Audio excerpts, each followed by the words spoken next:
All right, folks, we're back. It looks like that touchdown is going to get upheld. We'll see what it looks like, 19-7 extra point pending.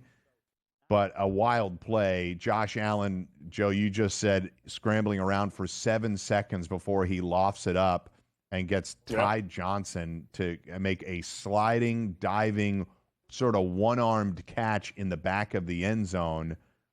As long as I live, I will never understand putting somebody in shotgun when you need a yard.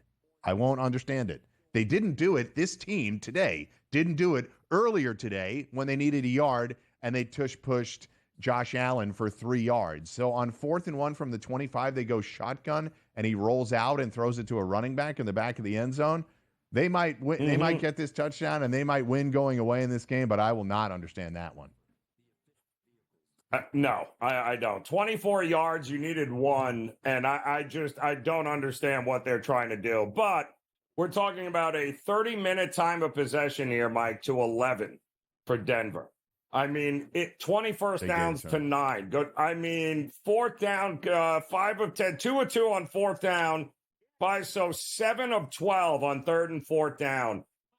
It's just pure domination statistically by them, and they're going to go for a 2-point conversion, it looks like, right? So to try and make this a 2-score game, and they got it. So, yeah. All right. Unreal. 21-7. I'll tell you what, man. The Bills might end up blowing the Broncos out, and I think this strategy will have worked because the Broncos defense is starting to look tired now because they've been on the field all day. And by the way, not just been on the field getting pushed around all day, but it's not the way I would not feel great if I were a Bills fan right now playing it like this. Nope. Where's the passing offense? They're going to play the Ravens and the Chiefs. Yes. But, they won't play like this. I can promise you that because they won't have. They can't. They're not going to be able to play. They're not. But I also do think that the message that was sent, the game plan was that the Bills were not buying this top 5 defense either at all. Because if they were the least bit concerned about not being able to run the ball, if this defense was as good, we would be seeing something totally different. But since you can't stop us running, and now the defense has been on the field, Mike, when you look at the number is absurd. It's literally absurd. It's almost a 3-to-1 ratio here of time of possession. That defense is going to be gassed by the time he gets to the 4th quarter. And we still got 3.5 minutes? And the Broncos are going to have to, no more running or attempting to run. I'm really not even sure what that is. They're going to have Bo Nix go up tempo and now try to start throwing the ball down the field. And this is where it could go from a 2-score game to a 3-score game rather quickly.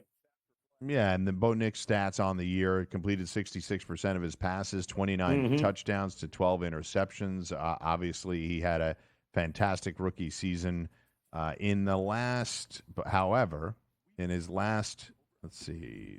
in December, he threw 6 interceptions. So half of his interception total was later in the year. Again, great rookie season for him, and I think him working with Sean Payton has been a huge positive for the team. But now this is when things start to get very difficult for a rookie quarterback, right? You are going to you are now forced to throw against one of the best teams in the league. Defensive. I really can't believe Ty Johnson caught that. It's a great catch. It's a great play. It just is. He bailed the entire team out. He is back there, Mike, forever. He is back there forever. Yeah. I mean, he's got and by the way, at any point, Mike, I think he could have just tucked the ball and ran and got 15 yards himself. Right. And yet he sat there hoping that the only receiver, by the way, that was in the end zone for Buffalo was Ty Johnson. That was it. That was the only guy in there. Yeah. Unreal. So, I just really will struggle to understand why Josh Allen would be a shotgun on 4th and 1 when they run the other plays with him under center. They do run those under center. The same Jalen Hurts style play. They ran it for a 1st down earlier in the game. So, the CBS broadcast is taking a moment to talk about the California wildfires. I'll just say we'll get back to football in a second, but my heart goes out to everybody that is suffering through all of this. We obviously have people here in the SportsGrid family and elsewhere that are dealing with a lot of issues related to the California wildfires. So do whatever you can to help, and I'll get off my soapbox about it. But really, a tragic situation in California, and it's actually related to the football game that is going to be moved to Arizona tomorrow, Joe. We have yet to talk about that Vikings-Rams game, and since we have a couple of minutes here while the Broncos try to bounce back here, let's get your thoughts on that. The Rams will be playing in Arizona, hosting the Vikings. They are laying 2.5. 47.5 is the total. The change of venue changed nothing related to the numbers on the game, or very little related to the game. I've said earlier, I think there's a little bit too much of an overreaction on the Vikings getting trashed by the Lions last week, but I still think the Rams very much have a puncher's chance. Stafford, McVay, they're ready to go.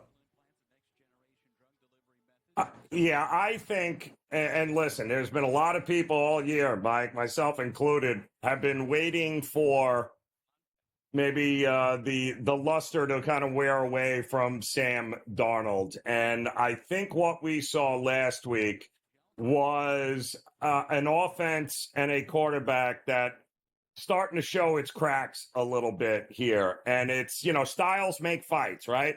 He had a season low last week, Sam Darnold. He only had a 24% success rate last week passing the ball, right? And the way that you beat the Vikings is to get them and Sam Darnold in obvious passing downs, passing situations. Because when they've done that this year, defense have done it, Sam Darnold has a 13% sack rate. Only Deshaun Watson and Will Levis had a higher sack rate in obvious passing situations than Sam Darnold. And let's face it, we know LA, that young defense, the defensive ends, they can absolutely get Sam Darnold in Minnesota in third and long situations because A, they're pretty good against the run, so you're not going to be running it down their throat. But if Sam Darnold is going to have to sit back there and we're looking at 3rd and 7, 3rd and 8, it's advantage Rams all day long. So I think it's the Rams all day here in a teaser, straight up on the money line, you name it. I think the Rams are very much alive in this game. Yeah, I think it's a really fascinating game. I think tonight's game, tomorrow night's game were the ones where you could convince me either way. You were not going to, frankly, you were not going to get me to pick the Texans. Although I'm not stunned that they won. I'm a Steelers fan, but I didn't think they had any real shot to win the game. I didn't think the Broncos were going to win this one. I think Philly's going to win the next one. But in terms of who can win, I think the night game is really interesting, although I'm leaning with the Bucs. And I think tomorrow night is the one that there's a reason it's the Monday nighter, right? I think it's the one that's most up in the air as to who can win that game. I'm shading towards the Vikings, but I'm with Joe. I think that's what they'll plan to do is get Darnold in these situations. Look, he's not athletic in terms of moving around and outside of the pocket. He needs things to be pretty clean. And if the Rams can dirty things up and get in his face in the middle, what killed them last week was they were so bad in the red zone, and Darnold was a part of that. He was overthrowing passes in the red zone all night. They obviously got run over by Jahmyr Gibbs. But we'll not get run over if they're coming back with more. As the Broncos just punted it back.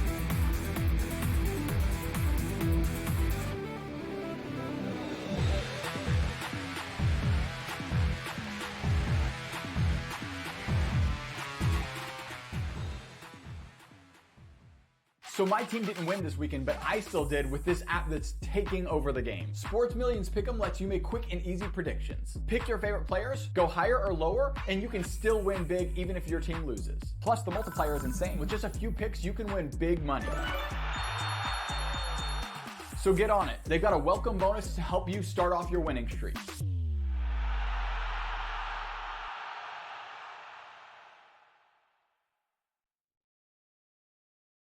Anyone that's been to a sporting event, the atmosphere before a game, I think Game Time Decisions has that same exact atmosphere. This is our arena. This is what we do. There is going to be an energy to Game Time Decisions that you will feel night in and night out. The excitement you get when you lock your bets in, when you're figuring out what you want to do, we can zone in on the biggest games each night, I want this to be the place that people come to before the games start so they feel as ready as possible to lock in their cards. We are going to hit every single one of those markets that you need to know about. We're going to go through every single thing, and I've got a great team behind me that's going to help me get the job done. There is not going to be a better place, I promise you, than Game Time Decisions to get that new information, react to it, and be able to then bet accordingly. We will have everything at our disposal, and we will use that to our advantage. I'm Kevin Walsh. Tune into Game Time Decisions from 6 to 8 p.m. Eastern on SportsGrid. Your gut says Miami is going to win, and you should take the over. Your gut also said your NFT selfies would only go up in value. They didn't. But your head is on SportsGrid and knows the QB is in concussion protocol. The backup has a 45 QBR against the zone coverage. The New York D has the most sacks in the league. So yeah, trust your head. It's smarter to be on SportsGrid. The two guys that can do it all. Too much electricity this morning. This is a good time. We're having a lot of fun. I had to do a triple take. Ka-ching! Why? Because of parity. I didn't mean to offend. Yeah, it's not going to happen. Load management is a dirty word. Let him rip. You know what? Circumstances provide the results. What? How do you do this one? Oh, Donnie, you got such a good show there. A network that is booming. The Early Line, only on SportsGrid.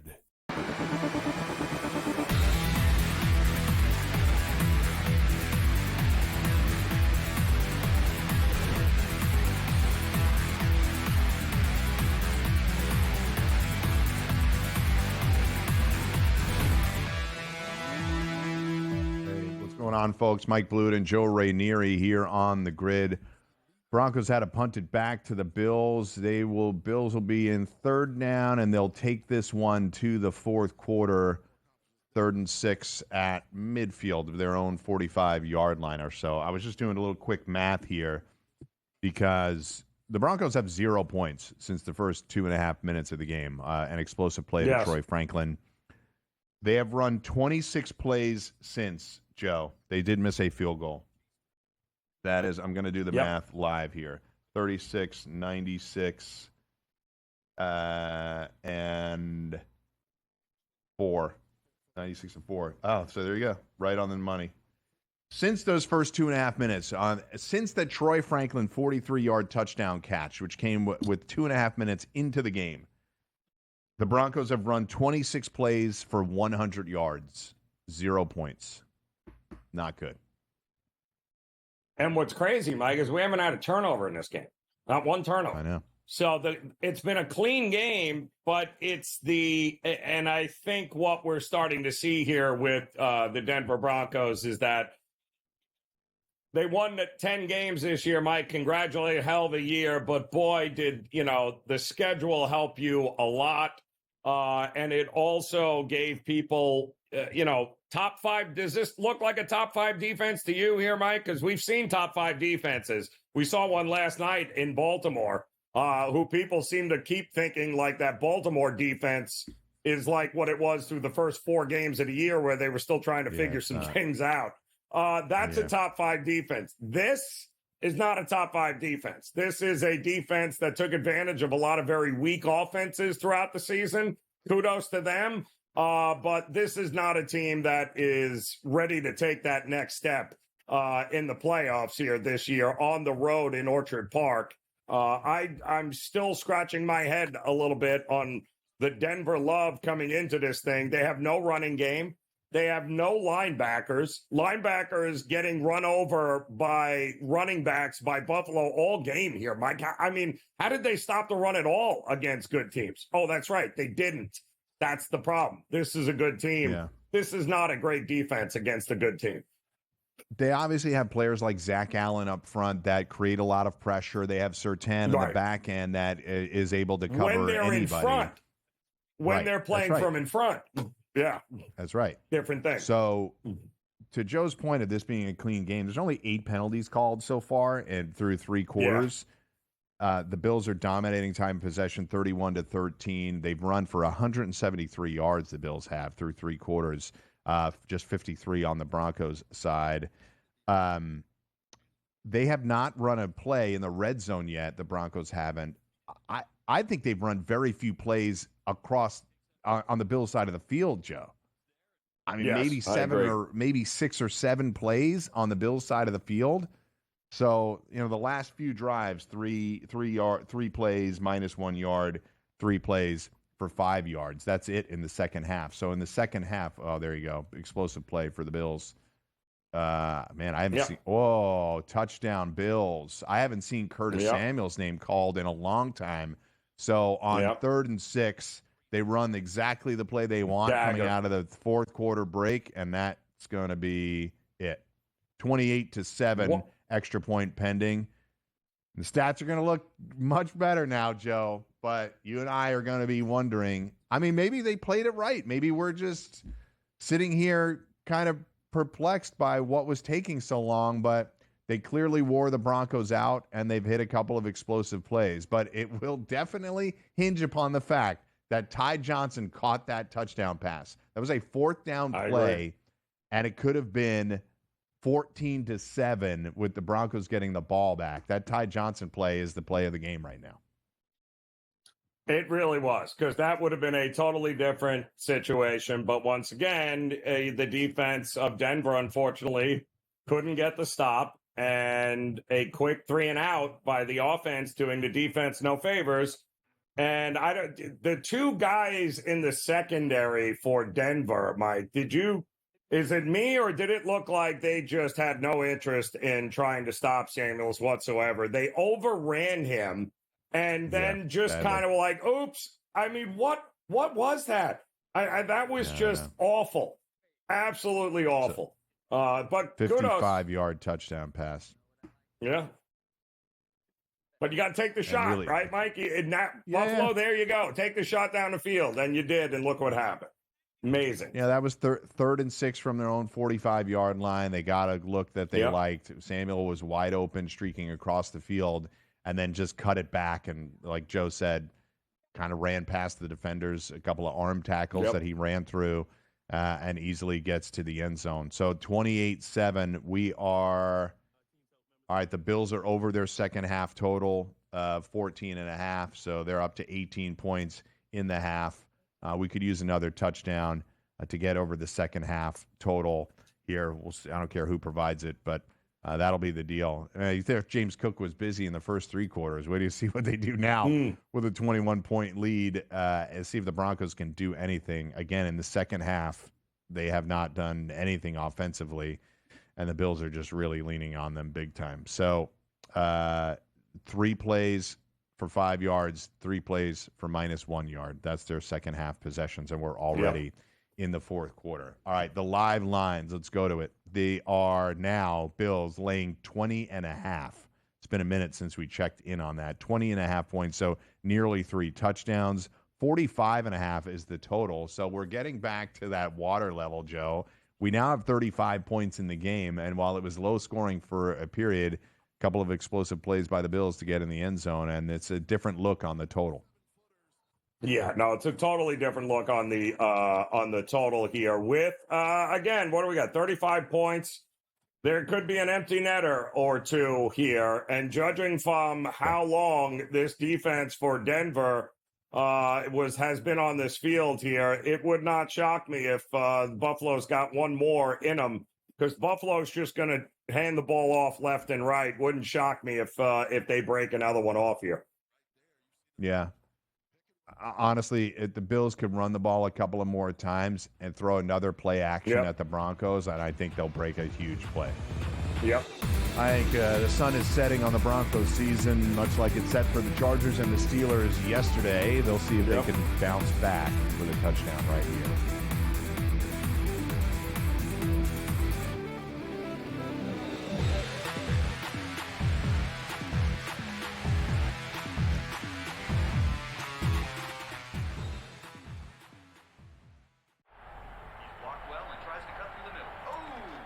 Your gut says Miami is going to win, and you should take the over. Your gut also said your NFT selfies would only go up in value. They didn't. But your head is on SportsGrid and knows the QB is in concussion protocol. The backup has a 45 QBR against the zone coverage. The New York team has the most sacks in the league. So yeah, trust your head. It's smarter to be on SportsGrid. The two guys that can do it all. Too much electricity this morning. This is a good time. We're having a lot of fun. I had to do a triple take. Ka-ching! Why? Because of parity. I didn't mean to offend. Yeah, it's not going to happen. Load management is a dirty word. Let him rip. You know what? Circumstances provide the results. What? How do you do this once? Oh, Donnie, you got such a good show there. A network that is booming. The Early Line, only on SportsGrid. Anyone that's been to a sporting event, the atmosphere before a game, I think Game Time Decisions has that same exact atmosphere. This is our arena. This is what we do. There is going to be an energy to Game Time Decisions that you will feel night in and night out. The excitement you get when you lock your bets in, when you're figuring out what you want to do, we can zone in on the biggest games each night. I want this to be the place that people come to before the games start so they feel as ready as possible to lock in their cards. We are going to hit every single one of those markets that you need to know about. We're going to go through every single thing, and I've got a great team behind me that's going to help me get the job done. There is not going to be a better place, I promise you, than Game Time Decisions to get that new information, react to it, and be able to then bet accordingly. We will have everything at our disposal, and we will use that to our advantage. I'm Kevin Walsh. Tune into Game Time Decisions from 6 to 8 p.m. Eastern on SportsGrid.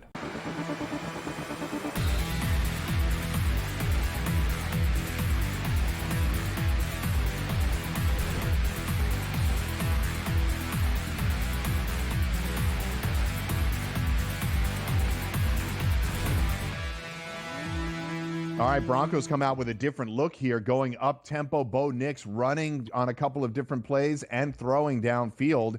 And, Joe, they're right outside the red zone. It's the first time we've seen them operate this deep in Bills territory the entire game. So it takes them being down 21 points in order to see this happen. But they might have an opportunity to run their first play in the red zone if they can pick up a couple of more yards, 1st and 10 at the 22. Well, it's amazing, Mike. They stopped trying to run on first down. Like, you know, I don't, we kept saying, you got to go up tempo, get them in a rhythm with all of this time of possession and them not being on the field. Like, try to get them going, especially with a rookie quarterback. And what we saw them come out with in the third, Mike, was like, okay, run on first down, 2 yards. Run on third down, 1 yard. Now it's third and long. Oops, incomplete. Now I got to punt the ball. Like, I'm just as confused here with what Peyton and this offense of the Broncos has been trying to do, when I think it's clear that this team looks much better when they hurry up, get to the line of scrimmage, and don't give the Buffalo defense time to necessarily substitute out and make some adjustments. Why didn't we do this earlier in the game if we're Denver? Yeah. So the Bills take, I think, is a smart timeout. The Bills took they were dealing with the hurry-up offense from the Broncos, so they slow them down here. I think they get the personnel that they want on 1st and 10 as Knicks. They just showed Sean McDermott's record in the playoffs since he's been a head coach. 4-1 in the wild card round, 1-3 in the divisional round, 0-1 in the AFC Championship games. So we'll see if he can turn it around next week, where they're most likely to play. They will be playing the Ravens if they win today, hosting the Ravens next week in Buffalo. We will be with you, by the way. A little programming note. Joe and I will be together for the rest of the postseason. Thank you for all of you that have tuned into us during the season. We had this early window for the entire year, and we had a lot of fun with it. One of the most watched shows on the entire network. So we appreciate everybody watching and listening. We will shift to still the early window, but obviously as these games move back, broadcast times, Joe and I will be with you from 3 to 6:30 in that window next week, and then the same for the championship games. Additionally, we will be the hosts of the Super Bowl show. So if you sat down and watched and listened with us during these games all year, you can do the very same. Most likely your second screen experience on Super Bowl Sunday. Joe and I will be the hosts for that program. So looking forward to it. And the games over the course of the next couple of weeks, it's the highest quality football you can watch. I think, Joe, divisional weekend in the NFL, that's at the top of the top of the pyramid in terms of quality football generally. Listen, I think we still have a lot of questions to be answered here. We did not see and won't have seen Kansas City or Detroit, so they are home. Correct. Resting up. Usually, Mike, we usually got the 1 and 2 seeds, right? At this point in the season, there were a couple of teams that would have a bye. And, both those teams, injury-wise, could certainly use the extra, not that you want to give Mahomes and Andy Reid more time to prep. But, they get to go back into the fold next week, hosting some games. I am looking very forward. It feels like a collision course of the number 1 seeds. At least that's what history tells us it usually is. Is there somebody along the way? Because Kansas City lucked out having Buffalo take on Baltimore prior to them even playing a game, Mike, it's kudos to you, Kansas City, right? Once again, you'll end up having to probably get through the winter, but your road to the Super Bowl just got a little bit easier here. Yeah, no doubt. I mean, Baltimore is a very dangerous 3 seed, obviously, now. There's not they played Buffalo earlier this year and beat them by more than 3 touchdowns. They were unbelievable last night. Regardless of what you think of the Steelers, that was an impressive performance by Baltimore last night, just ripping off huge drives and running all over their divisional rival. Now, in the NFC, I think a lot of people think the Eagles are dangerous. Do the people think that the other teams are as dangerous? The Bucks, the Rams, the Vikings are a 14-3 5 seed. That's typically pretty rare. The Packers, we thought during the year that they could be dangerous. They haven't proven to be that during the year. They're not beating any good teams. So AFC really compelling matchup next week. I think we may end up getting that one in that 3 o'clock Sunday window. We'll talk more when we get back.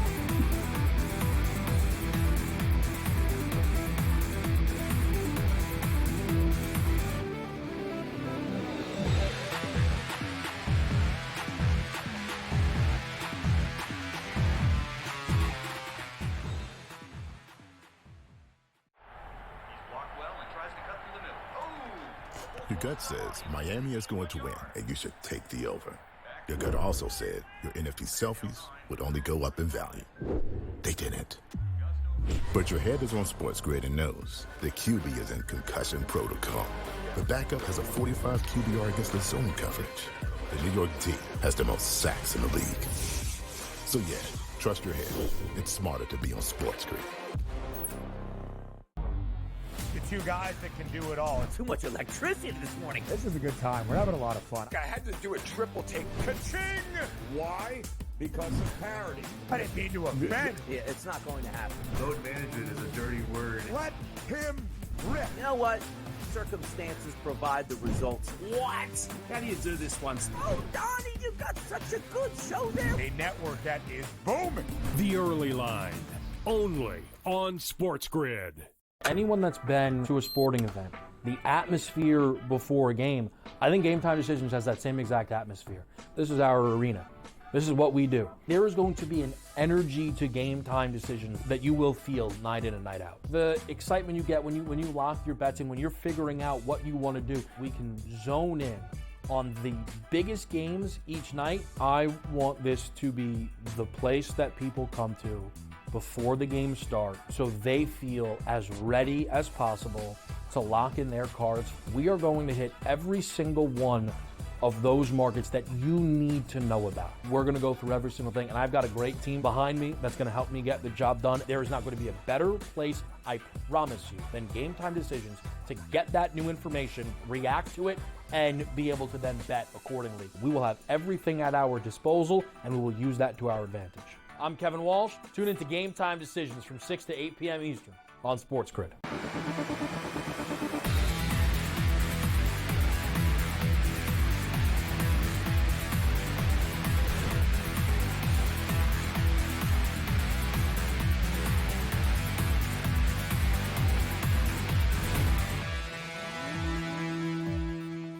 All right. So the Bills are taking over. Joe, can you explain what the hell happened on that last play from the Broncos? Oh, yeah, it was great. They hurried up to the line. They had a 4th and 2, maybe 3. And Bo Nix rolls out, hits Franklin on a little screen pass, and he basically ran out of bounds 2 yards short of the where they needed to go. And I thought Sean Payton was going to lose himself, so they turned it over. I mean, he didn't even try to dive. He just basically took the ball and ran out of bounds without trying to make any effort to get the extra 2 yards. And I thought Sean Payton went right over to him and just lit into him. And now here we go. Buffalo's going to run the ball down their throat for the next 7 minutes, and that'll be it. To save Troy Franklin, save Troy Franklin some shade, it was Jaleel McLaughlin that caught it and stepped out of bounds. It is clear. No, it was Franklin. No, it was Franklin. It wasn't McLaughlin. It was Franklin. Right, yeah, so, it was Franklin. All right. So what I would say is that he clearly forgot what down it was, or forgot where he was standing. Mike. He didn't even make an effort. Like he made zero effort. I don't know if somebody missed a block. I don't understand what the play call was. If you're 4th and 2 at the 15, are you not taking a shot over the middle? I mean, are you not taking a shot towards the end zone? I mean, you're down 3 scores. What do you? You might as well throw it in the end zone and hope for a holding call or something along those lines. Dinking and dunking it made absolutely no sense to me. All right. Josh Allen on a 3rd and 1. He rolls out and throws to Ty Johnson, who makes another nice catch and first down. So this is just grind. They're going to grind him out now, Joe. 28-7. We need points, though. I wouldn't mind another explosive one here.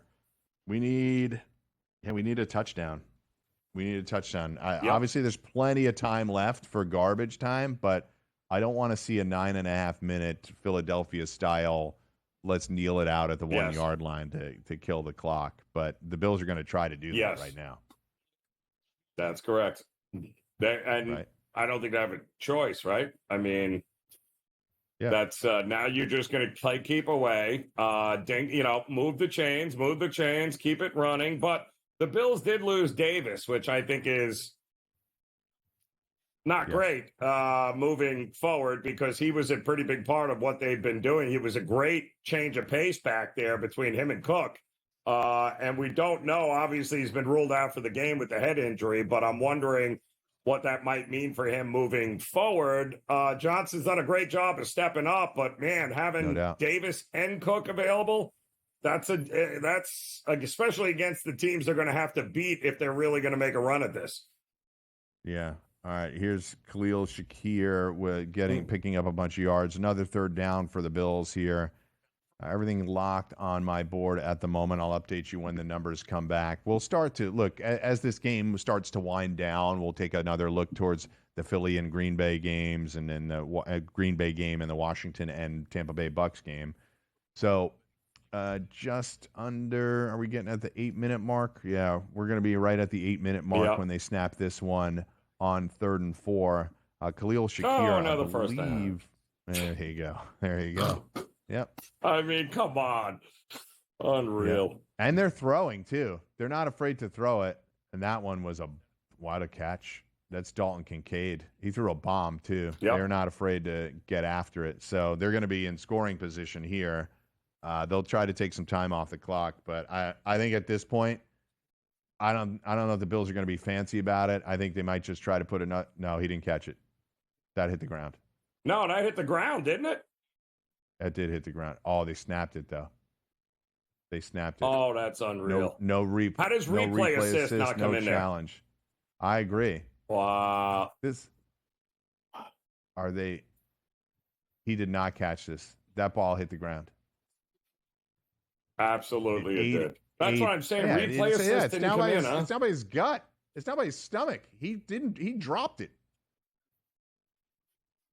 He slid over the ball. That's what I'm.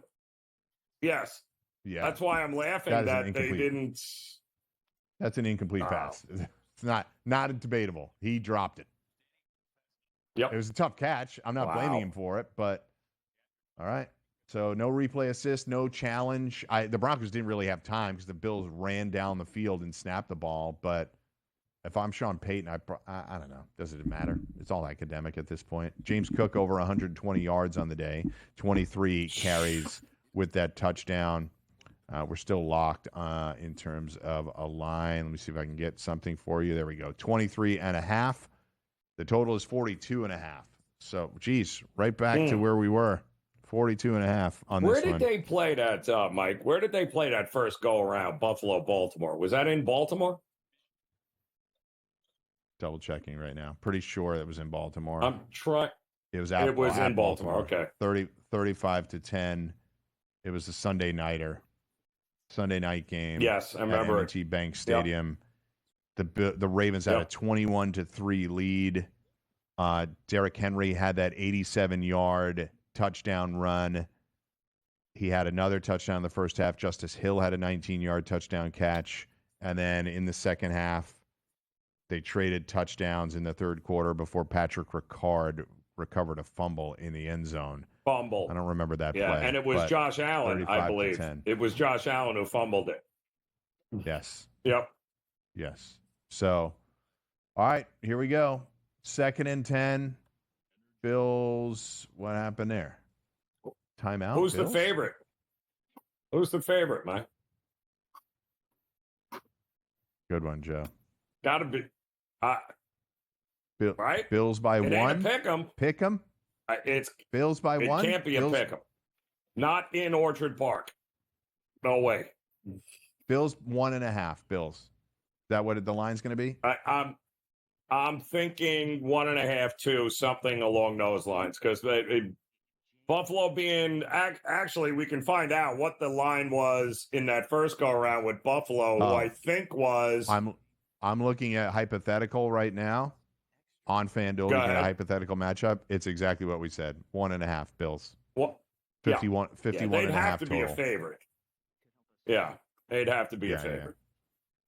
And I know the Ravens were so impressive last night, it'll push people to probably bet the Ravens. And I don't blame anybody for that. And if the line moves, so be it. But you cannot set the line as the Bills being a home dog when they're the 2 seed in the playoffs. Lamar or Derrick Henry, whatever. You can't set the line like that. Maybe Baltimore money comes in and it finds an equal level.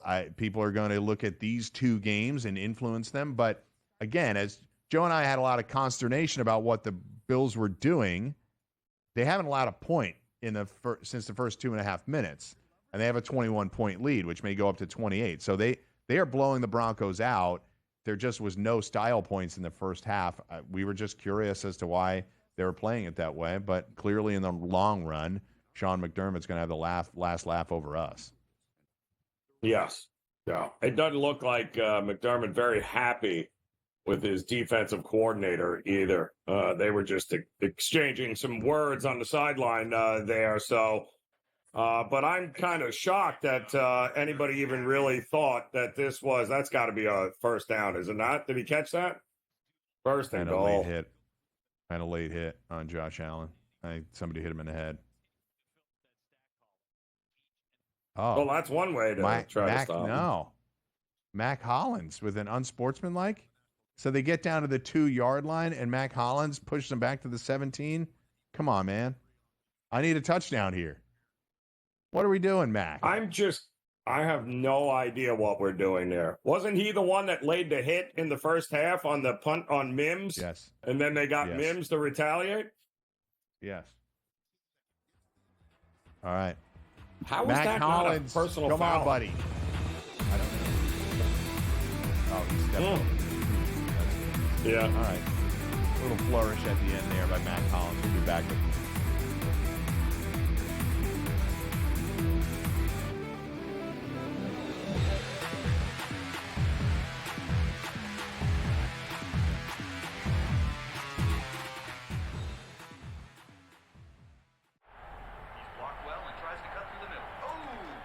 Your gut says Miami is going to win, and you should take the over.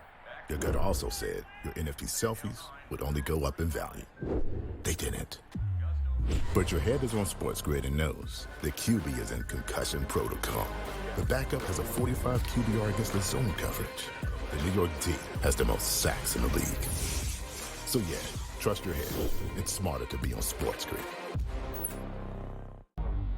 The two guys that can do it all. Too much electricity this morning. This is a good time. We're having a lot of fun. I had to do a triple take. Ka-ching!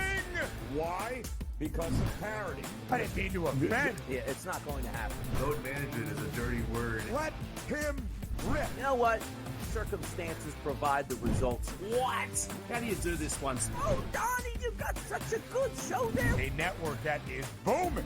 The Early Line, only on SportsGrid.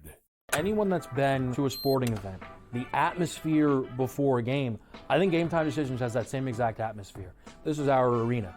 This is what we do. There is going to be an energy to Game Time Decisions that you will feel night in and night out. The excitement you get when you lock your bets in, when you're figuring out what you want to do, we can zone in on the biggest games each night. I want this to be the place that people come to before the games start so they feel as ready as possible to lock in their cards. We are going to hit every single one of those markets that you need to know about. We're going to go through every single thing, and I've got a great team behind me that's going to help me get the job done. There is not going to be a better place, I promise you, than Game Time Decisions to get that new information, react to it, and be able to then bet accordingly. We will have everything at our disposal, and we will use that to our advantage. I'm Kevin Walsh. Tune into Game Time Decisions from 6 to 8 p.m. Eastern on SportsGrid.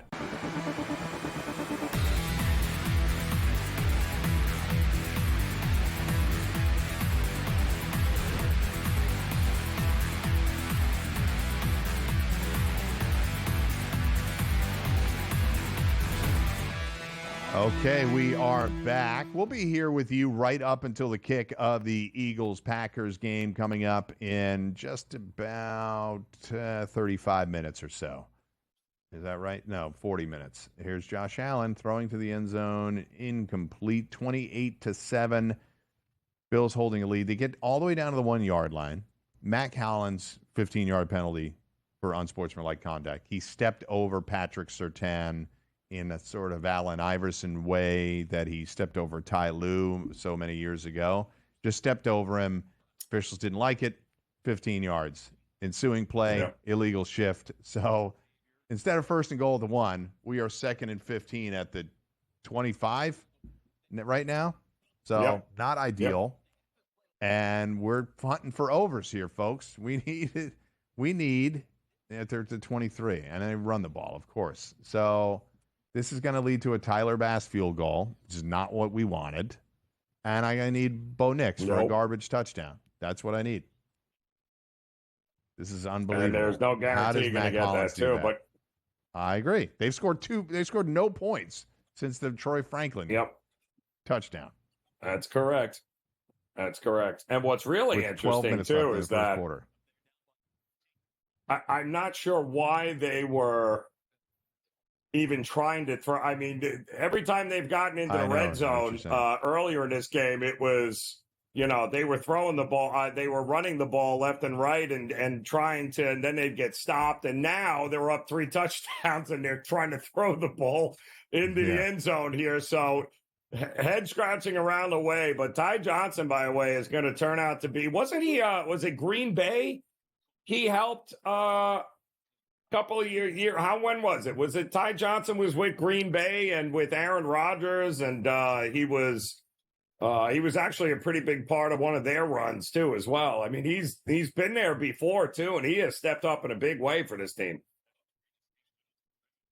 I don't know if that's the right Ty Johnson. Maybe it was Montgomery, I'm thinking, because he then went to the jail. But Ty Johnson also has some sort of crazy story behind him, too, right? He's not always been a Bill.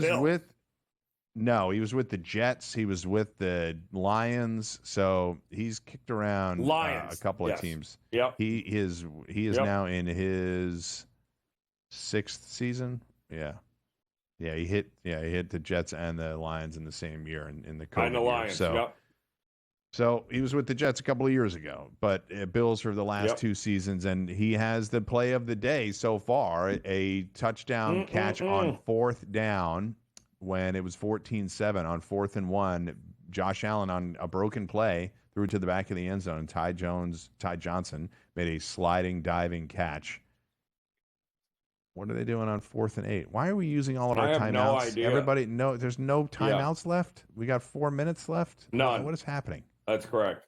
Denver Nobody's used got all their timeouts? timeouts. Spent 6 timeouts And now Buffalo used with theirs. 5 minutes to go. All So right. they're basically making sure everyone gets onto the field, they can end this game as soon as possible. That's what that is. Yeah. Wow. Here's the Josh Allen Lamar comparison. Lamar, 400 more passing yards, 400 more rushing yards, 4 more touchdowns, a couple of less interceptions. I would say to Josh Allen's defense, he didn't play week 18. Lamar did. Here we go. Tyler Bass for the field goal, and he's good. All right, 31-7. We're going to need something. Defensive touchdown is alive here too, Joe. So Yes, nobody's kneeling it out to kill the clock. This game's over. So if a defender gets the ball in his hands, he's going to the house.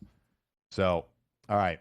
I think you can call it a day on betting anything in this game. 23.5 is the spread right now. I mean, look, if you think the Broncos can finally score, they're down 24.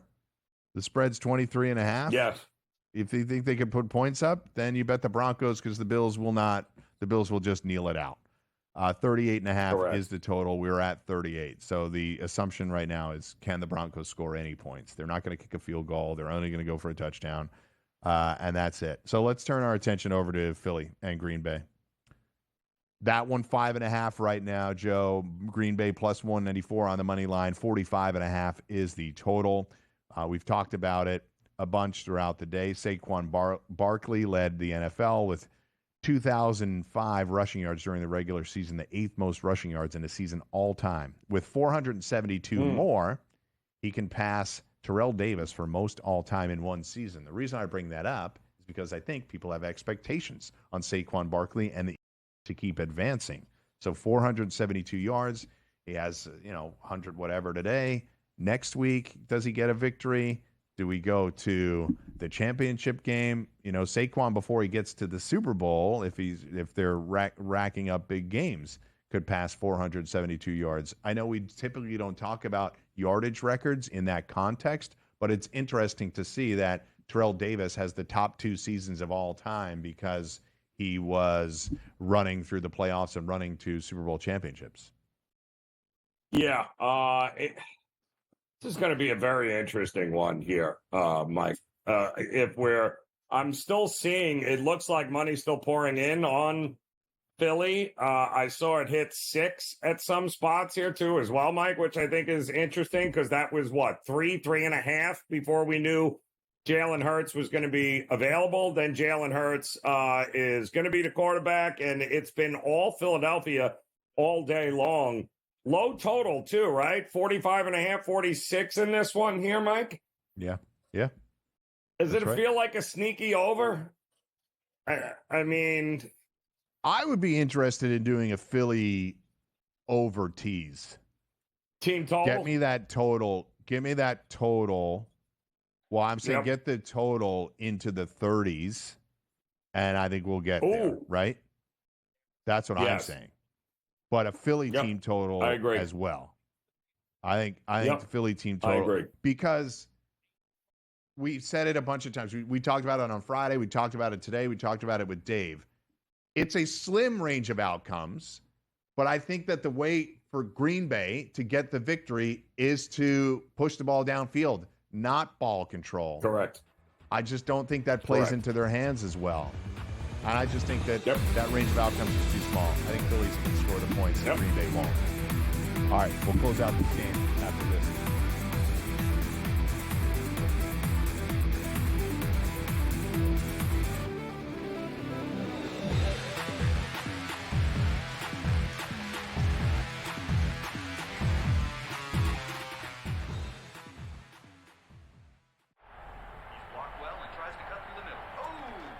Your gut says Miami is going to win, and you should take the over. Your gut also said your NFT selfies would only go up in value. They didn't. But your head is on SportsGrid and knows the QB is in concussion protocol. The backup has a 45 QBR against the zone coverage. The New York D has the most sacks in the league. So yeah, trust your head. It's smarter to be on SportsGrid. The two guys that can do it all. Too much electricity this morning. This is a good time. We're having a lot of fun. I had to do a triple take. Ka-ching! Why? Because of parity. I didn't mean to offend. Yeah, it's not going to happen. Load management is a dirty word. Let him rip. You know what?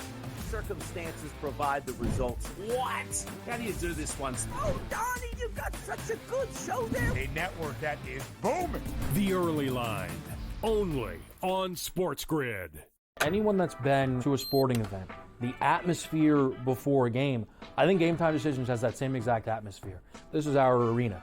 This is what we do. There is going to be an energy to Game Time Decisions that you will feel night in and night out. The excitement you get when you lock your bets in, when you're figuring out what you want to do, we can zone in on the biggest games each night. I want this to be the place that people come to before the games start so they feel as ready as possible to lock in their cards. We are going to hit every single one of those markets that you need to know about. We're going to go through every single thing, and I've got a great team behind me that's going to help me get the job done. There is not going to be a better place, I promise you, than Game Time Decisions to get that new information, react to it, and be able to then bet accordingly. We will have everything at our disposal, and we will use that to our advantage. I'm Kevin Walsh. Tune into Game Time Decisions from 6 to 8 p.m. Eastern on SportsGrid.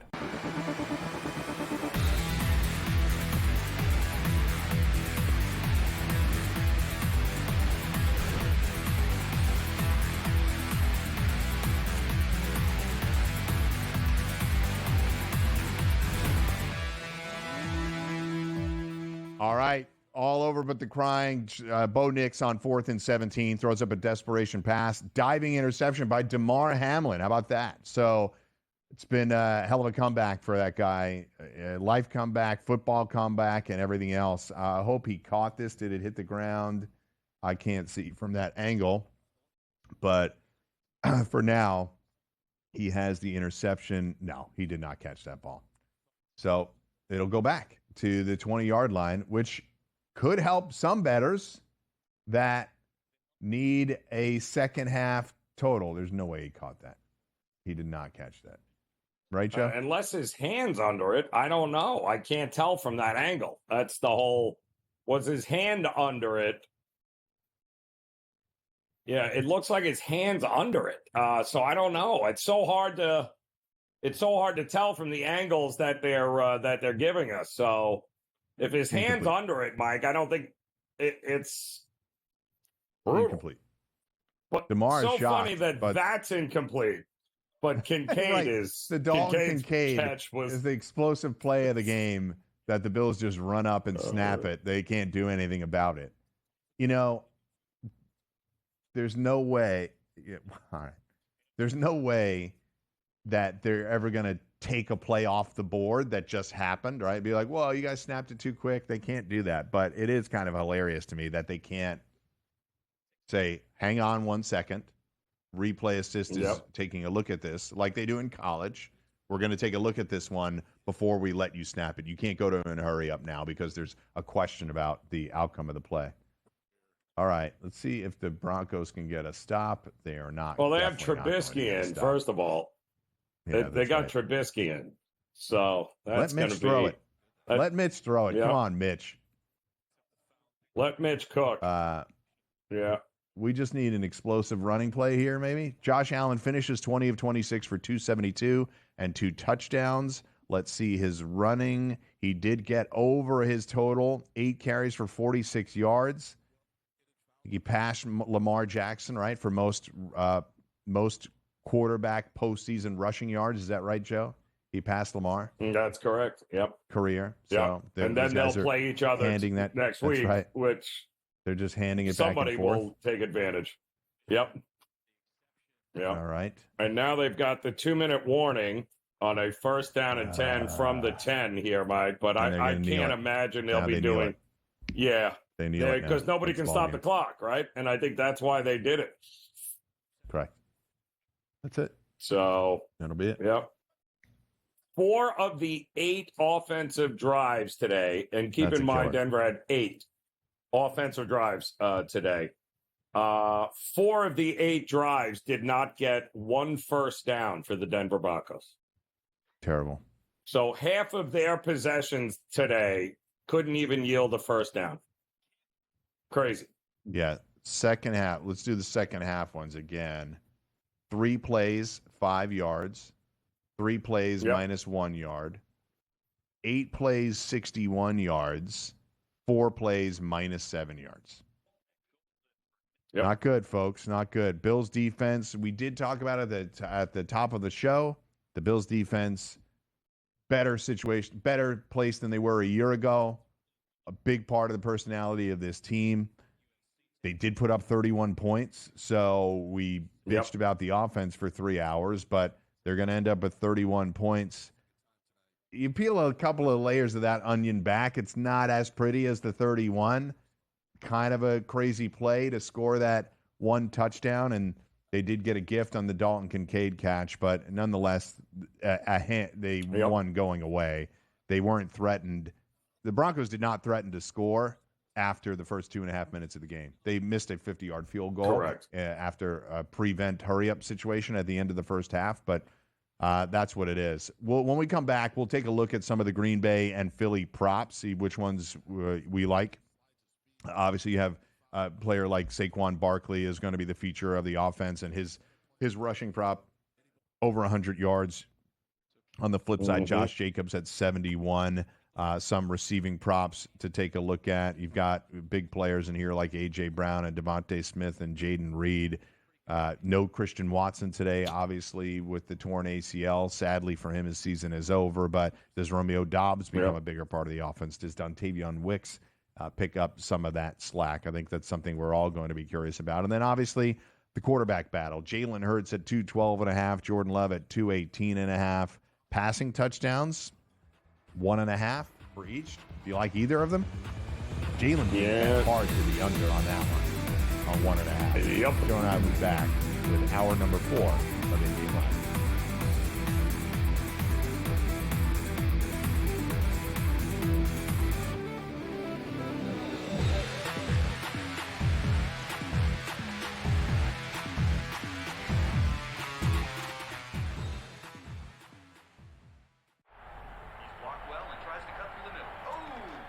Your gut says Miami is going to win, and you should take the over. Your gut also said your NFT selfies would only go up in value. They didn't. But your head is on SportsGrid and knows the QB is in concussion protocol. The backup has a 45 QBR against the zone coverage. The New York D has the most sacks in the league. So yeah, trust your head. It's smarter to be on SportsGrid.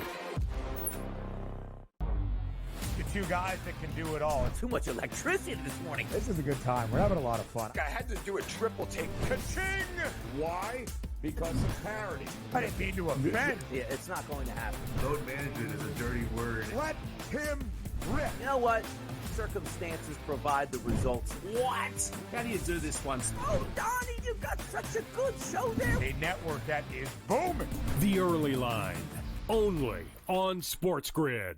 Anyone that's been to a sporting event, the atmosphere before a game, I think Game Time Decisions has that same exact atmosphere. This is our arena. This is what we do. There is going to be an energy to Game Time Decisions that you will feel night in and night out. The excitement you get when you lock your bets in, when you're figuring out what you want to do, we can zone in on the biggest games each night. I want this to be the place that people come to before the games start so they feel as ready as possible to lock in their cards. We are going to hit every single one of those markets that you need to know about. We're going to go through every single thing, and I've got a great team behind me that's going to help me get the job done. There is not going to be a better place, I promise you, than Game Time Decisions to get that new information, react to it, and be able to then bet accordingly. We will have everything at our disposal, and we will use that to our advantage. I'm Kevin Walsh. Tune into Game Time Decisions from 6 to 8 p.m. Eastern on SportsGrid.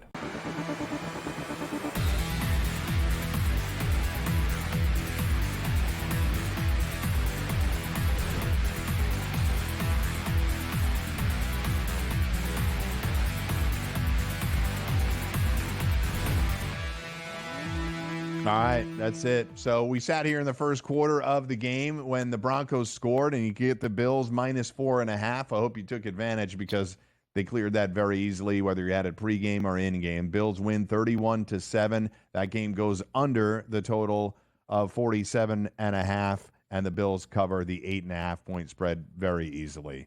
Your first half totals, second half totals don't come to fruition. Denver helped not at all with any total other than maybe their first quarter, or maybe your first quarter number if you had it. But they scored 2.5 minutes into the game and then didn't threaten really the rest of the game. They missed a field goal at the end of right at halftime, and that's where it's going to end. Bo Nix, a rough landing for him in his first playoff game, 13 of 22 for 144 and a touchdown. However, 60 of those yards, Joe, over 60 of those yards came on the first two passes of the game for him. A 19-yard pass to Cortland Sutton and then a 43-yard pass to Troy Franklin. So Riley Dixon, their punter, with a 15-yard pass, one of the more explosive plays of the day for them on offense. But Bo Nix racked up 43 yards rushing as well. But look, a good season for the Broncos. You made it clear they didn't really beat any quality opponents. They had that kick blocked at the end of the game against the Chiefs, which could have given them a signature victory. But I think they are a team that's building. They're on a trajectory upward. They've added some good defenders. They have a quarterback that works well with Sean Payton. And regardless of what you think of Bo Nix coming into the year, he had a very good rookie season. Yeah, I mean, a lot of great things to build off of. But most important, you got yourself a franchise quarterback, it appears, right? So, and that's really what it's all about. You got the right coach. You've got a kid that in Bo Nix that has shown he's a gamer, and now you just got to build up. You got to get a running game. Like, that's the bottom line. They had no running game here. You can't ask Bo Nix to do everything. So I think they have a pretty good collection of wide receivers, a pretty good tight end, but they got to build up that running game in some way, shape, or form. And that back end, that secondary, they got to do something. I mean, this defense fell off a cliff come in the month of December, Mike, and they padded a lot of the stats with some easy wins against bad teams early on, and we were all thinking this was some sort of top 5 defense in the league, not against the likes of Josh Allen in Orchard Park in January. But it was a great season. But if they can't run the ball, and this has always been important with Sean Payton teams, they got to be able to run the ball. As good as Breeze was, always had a running game, Mike, and they had none this year, 0 running game. So they need to work on that in the offseason. But the most important thing is you need a quarterback, and I think they found one here, Mike. Maybe that's the best takeaway from this year. Yeah, I think so. And they have some interesting young pieces. They started to utilize Mims in the passing game. They obviously like Cortland Sutton. Exactly. They kept him through all of the iterations of this receiving core with Jerry Jeudy getting traded and everything else. Sutton is a mainstay. He may not be an elite explosive receiver, but he's somebody that they trust, and clearly Bo Nix does as well. To Joe's point about what their season looked like, after that kick gets blocked against Kansas City, which, again, would have been a fantastic win, they were 5-5. They beat Atlanta the next week, 38-6. They beat the Raiders, 29-19, and they beat the Browns, 41-32. Not exactly world beater teams, those three. They go to their bye week, come out of their bye week, and they beat the Colts. Jonathan Taylor drops the ball going into the end zone, and the Broncos steamroll them from that point on. Yep. But we would all Falcons, Raiders, Browns, and Colts. None of them are playoff teams. The next week, they play the Chargers and lose 34-27, and the week after that, in a must-win game, they go to overtime and lose against the Bengals, 30-24.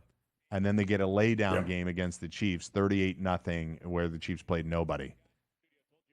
But if the Chiefs have to play that game, played nobody. I don't know. The Broncos are winning. They really played nobody, 38-0. No stats for the Chiefs at all. Yep. So it got them into the playoffs.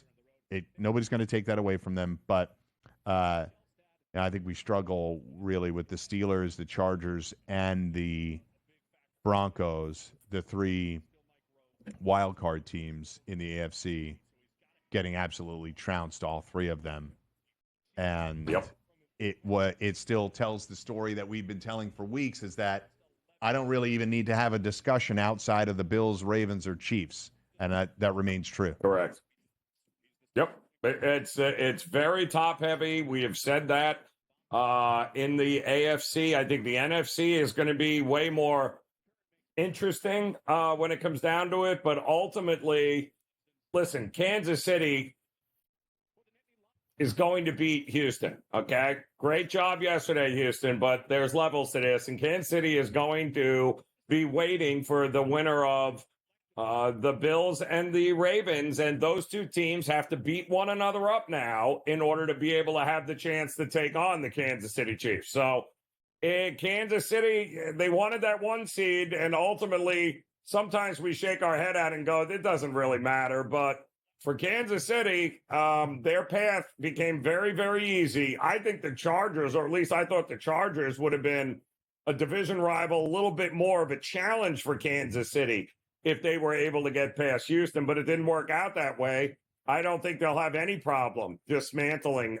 this Houston Texans team at home.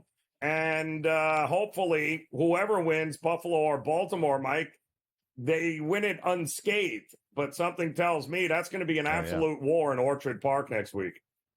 Yeah, we'll see what Zay Flowers' health is too going forward. Yes. He couldn't play last night. Is he able to come back and add some?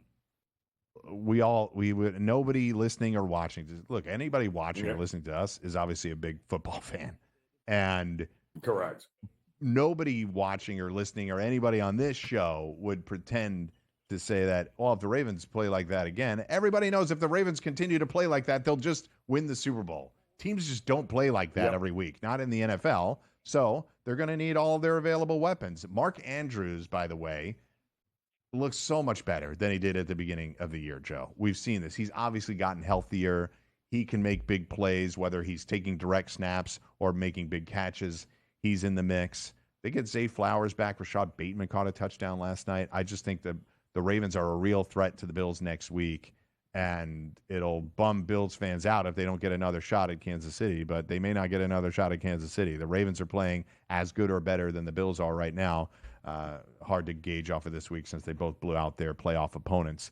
On the Chiefs front, the game against the Steelers, whatever you think of the Steelers, was an indication that the Chiefs have their offensive weapons they have their legs under them offensively, right? They can utilize different guys, and the Chiefs are what they are. I think I'll say this again about the Chiefs, and I always do. We'll turn it over to the NFC in the next segment. The presence of Patrick Mahomes, I think, distracts people from how good their defense is. People will focus on that the offense isn't very good at this point in the season or whatever point during the season, and they fail to watch Steve Spagnuolo's unit limit teams or dominate teams at times. Chris Jones didn't even play against the Steelers, and they dominated them. Nick Bolton is an excellent linebacker, scores touchdowns in the Super Bowl, and Trent McDuffie is one of the best first-round pick corners in the last decade. So they are a tough team to deal with. I'll let Joe comment on that, and we'll turn it over to the NFC right after this.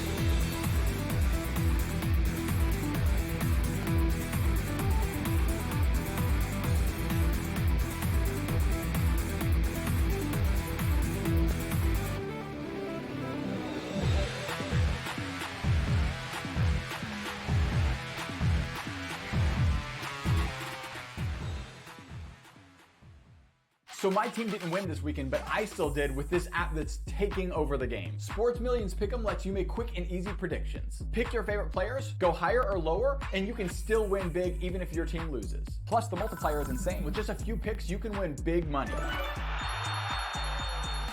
So get on it. They've got a welcome bonus to help you start off your winning streak.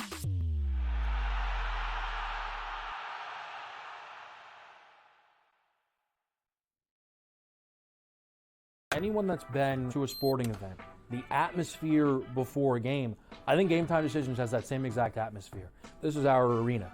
This is what we do. There is going to be an energy to game time decisions that you will feel night in and night out. The excitement you get when you lock your bets in, when you're figuring out what you want to do, we can zone in on the biggest games each night. I want this to be the place that people come to before the games start so they feel as ready as possible to lock in their cards. We are going to hit every single one of those markets that you need to know about. We're gonna go through every single thing, and I've got a great team behind me that's gonna help me get the job done. There is not gonna be a better place, I promise you, than Game Time Decisions to get that new information, react to it, and be able to then bet accordingly. We will have everything at our disposal, and we will use that to our advantage. I'm Kevin Walsh. Tune into Game Time Decisions from 6 to 8 p.m. Eastern on SportsGrid. Your gut says Miami is going to win, and you should take the over. Your gut also said your NFT selfies would only go up in value. They didn't. But your head is on SportsGrid and knows the QB is in concussion protocol. The backup has a 45 QBR against the zone coverage. The New York D has the most sacks in the league. So yeah, trust your head. It's smarter to be on SportsGrid. Two guys that can do it all. Too much electricity this morning. This is a good time. We're having a lot of fun. I had to do a triple take. Ka-ching! Why? Because of parity. I didn't mean to offend. Yeah, it's not going to happen. Load management is a dirty word. Let him rip. You know what? Circumstances provide the results. What? How do you do this once? Oh, Donnie, you got such a good show there. A network that is booming. The Early Line, only on SportsGrid.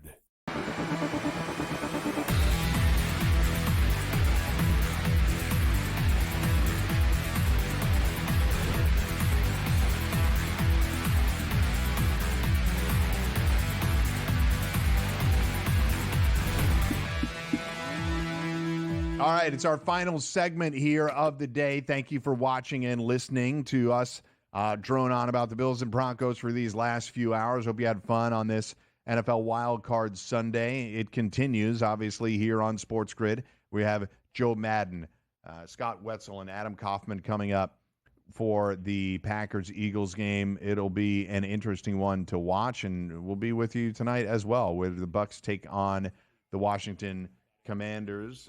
Thank you to Frank Bartunik, my producer, Jake Rossino, our technical director, Pat Foster, our executive producer, and Vin Buschetta on graphics.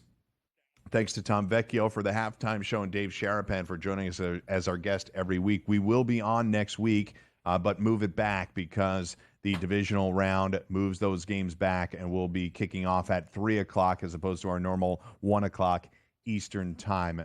Big win for the Bills today over the Broncos, but we turn our attention to the Packers taking on the Philadelphia Eagles. We've talked about the spread and the total quite a bit.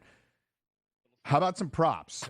You and I are both shy about the passing props in this one. I have bet Saquon Barkley over his first quarter rushing yards. That number is 24.5. You like an A.J. Brown receiving prop, is that right? I like his reception prop. I like to go over 5.5 because I do think he is. I think 83.5 might be his receiving yards, but I think he's got to have a big game here against this Packers secondary.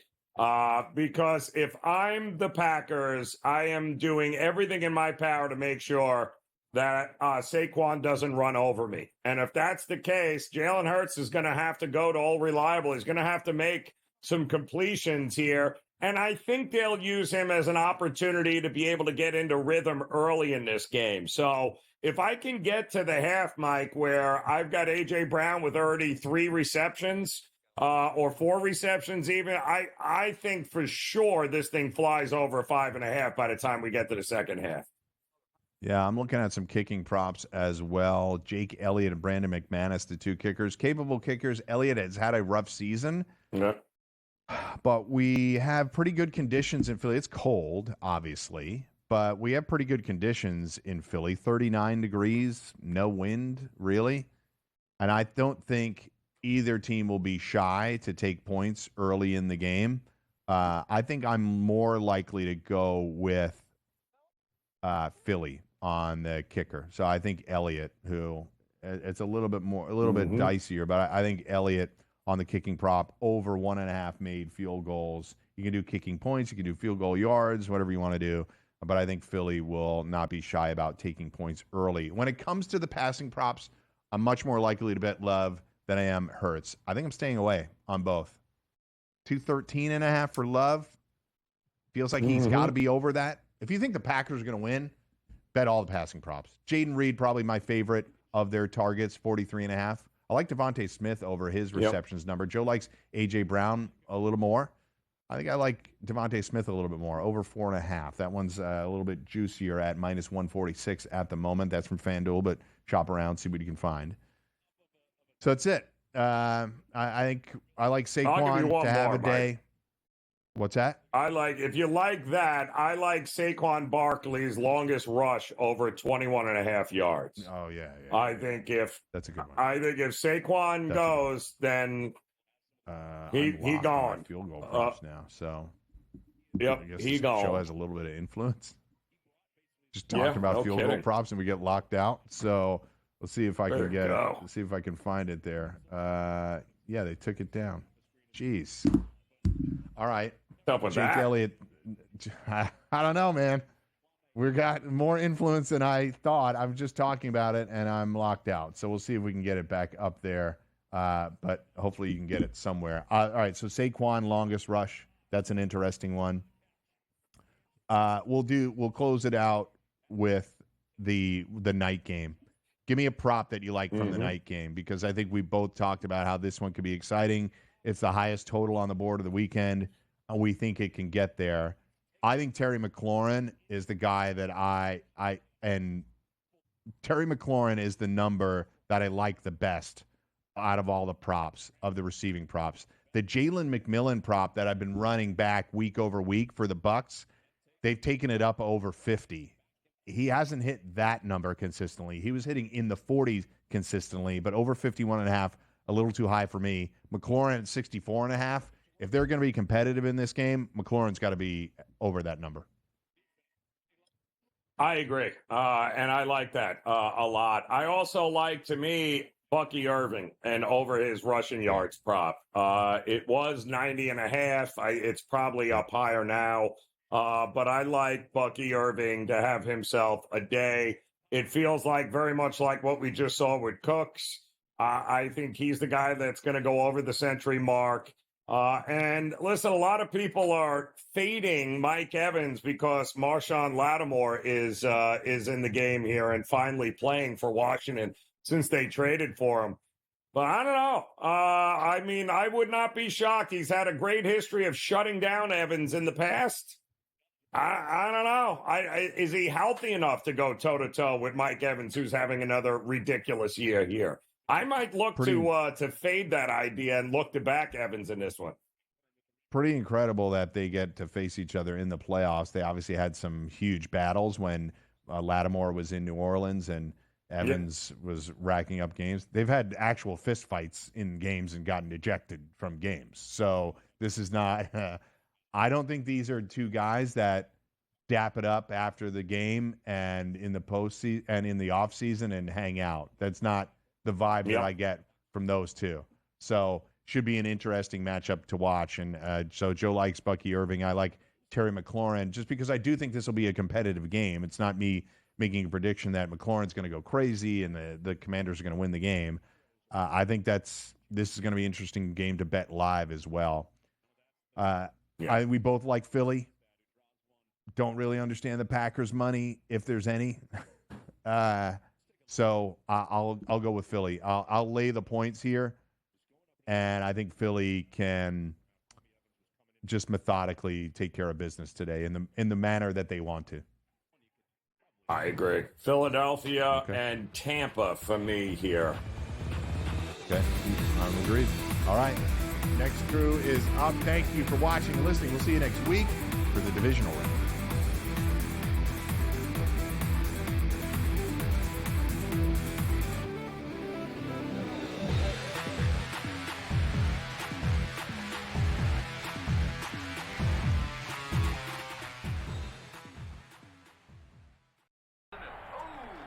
You gut says Miami is going to win, and you should take the over. Your gut also said your NFT selfies would only go up in value. They didn't. But your head is on SportsGrid and knows the QB is in concussion protocol. The backup has a 45 QBR against the zone coverage. The New York D has the most sacks in the league. So yeah, trust your head. It's smarter to be on SportsGrid. There is going to be an energy to game time decisions that you will feel night in and night out. We're going to go through every single thing, and I've got a great team behind me that's going to help me get the job done. I want this to be the place that people come to. We are going to hit every single one of those markets that you need to know about. There is not going to be a better place, I promise you, than Game Time Decisions. We will have everything at our disposal, and we will use that to our advantage. I'm Kevin Walsh. Tune into Game Time Decisions from 6 to 8 p.m. Eastern on SportsGrid. Carlos Alcaraz has won the last 2 Grand Slam titles at the French Open on the clay and at Wimbledon earlier this summer. He enters as the favorite. You have a bunch of depth there. Francis Tiafoe, Ben Shelton, they will likely play in round 3. The winner would play Djokovic most likely, which would be an incredible match. I like Ben Shelton as a sleeper. If Djokovic is hurt, you never know. I think Shelton could actually be the guy that gets hot. The conditions favor him. The early line. Only on SportsGrid. The sharpest football contest show in the land, the Las Vegas Football Contest Show, focuses on Circus Sports Million, Circus Survivor, and the Westgate Super Contest, handicapping the games and releasing our contest picks every week of the season. With 2 former Super Contest winners, Brady Cannon and James Salinas, a former NFL player, Mike Pritchard, and over $1 million in contest prize money won combined, the Las Vegas Football Contest Show will have you prepared this season like none other.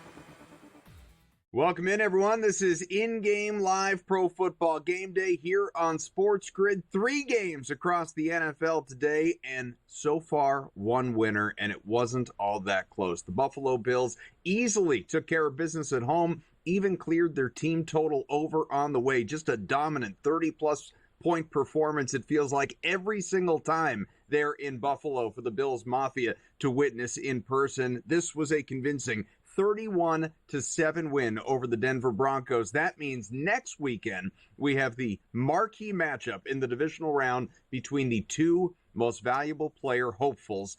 Of course, Josh Allen and his Bills playing host to Lamar Jackson and the Ravens. We also, of course, yesterday saw Houston with an upset of the Chargers, advancing and moving on to face Kansas City. That matchup solidified in the divisional round by the outcome that we saw earlier today. So that means we know what the AFC looks like. What about the NFC? That is going to be determined here over the course of these next games to come. Should be really interesting, at least part of the AFC at this standing. We have now on the cusp, minutes away from watching the Packers.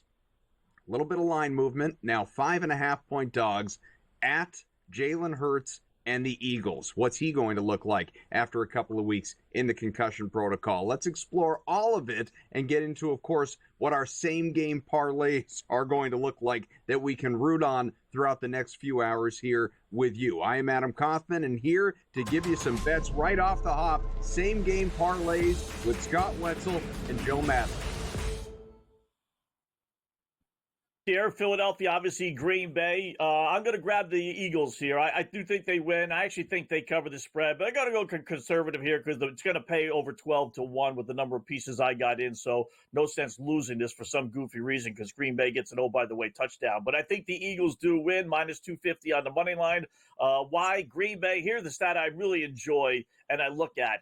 Green Bay this season, 2-5 straight up, 1-5-1 against the spread against teams that made the playoffs. Philadelphia, 5-2 straight up and against the spread, versus playoff teams. That's a very telling stat and trend. It tells you when they face the better teams, Philadelphia performs, Green Bay doesn't. Simple as that. And that's kind of, how it's gone so far this postseason. Going to use the Jalen Hurts touchdown. Why not? He's got 14 on the season, 8 games in his last 10 in which he's been healthy. He's playing today, so he's healthy, especially with the concussion. He's had a touchdown. Again, 8 of his last 10, so why should today be any different? Over 212.5 passing yards, Jalen Hurts. Got to go with Saquon Barkley over 14.5 yards receiving. Not going to use the rushing. They got his number over 100, which is just nuts. But they do throw him the football a couple of times a game. I think he gets that. And then last one, I'll use one Packer, Joe. I'll use Jaden Reed over 43.5 yards receiving. Without Christian Watkins playing again, he's going to be the number 1 target. I think Philadelphia is going to score, which is going to force the Packers to throw the ball. I'd be surprised if he didn't get realistically at least 50 yards. So add it all up, and you're getting about 12.5 to 1 plus 12.65 when I put it in on FanDuel earlier today. What about you? Okay, Scott, looking at your parlay, both of our parlays can hit, but I'm actually on the Packers in this matchup. I definitely think the Packers have every ability to come out nice and strong in this one and really push the Philadelphia Eagles here. We've seen the Philadelphia Eagles so strong since that bye, but I don't think Jalen Hurts is 100%. You look at him, he was in protocol. So I think in this one, I love the Packers plus the 5.5. Now, I do think we have a great day out of Jordan Love. Even if he's playing from behind, we'll see those passing yards come out of him. I've actually altered outside of the parlay some of these numbers, but inside of the parlay, I will take him over 217.5 passing yards. And I really do think Jaden Reed is in for that big day. Just like you, I have him in my parlay for his receiving prop, 43.5. Again, I'm alting this outside of it. I do think it's a heavy workload here for Josh Jacobs. I'll take him to get in the end zone for the touchdown. And just like you, I got to look at someone here for the Eagles to be able to get something done. That definitely will be Saquon Barkley for the anytime touchdown. So 5 legs here, the Packers plus the points. Jaden Reed for over 43.5 receiving yards. Jordan Love over 217.5 passing yards. Josh Jacobs for the touchdown. Saquon Barkley for the touchdown. That's coming in at plus 1055, Adam.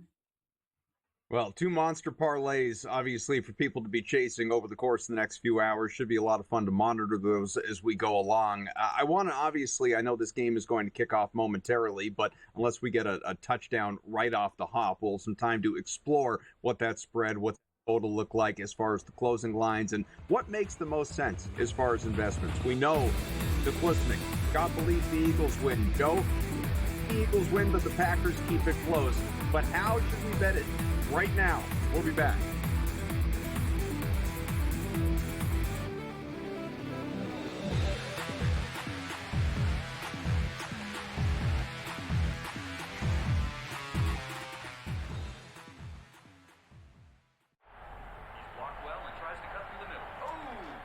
Your gut says Miami is going to win, and you should take the over. Your gut also said your NFT selfies would only go up in value. They didn't. But your head is on SportsGrid and knows the QB is in concussion protocol.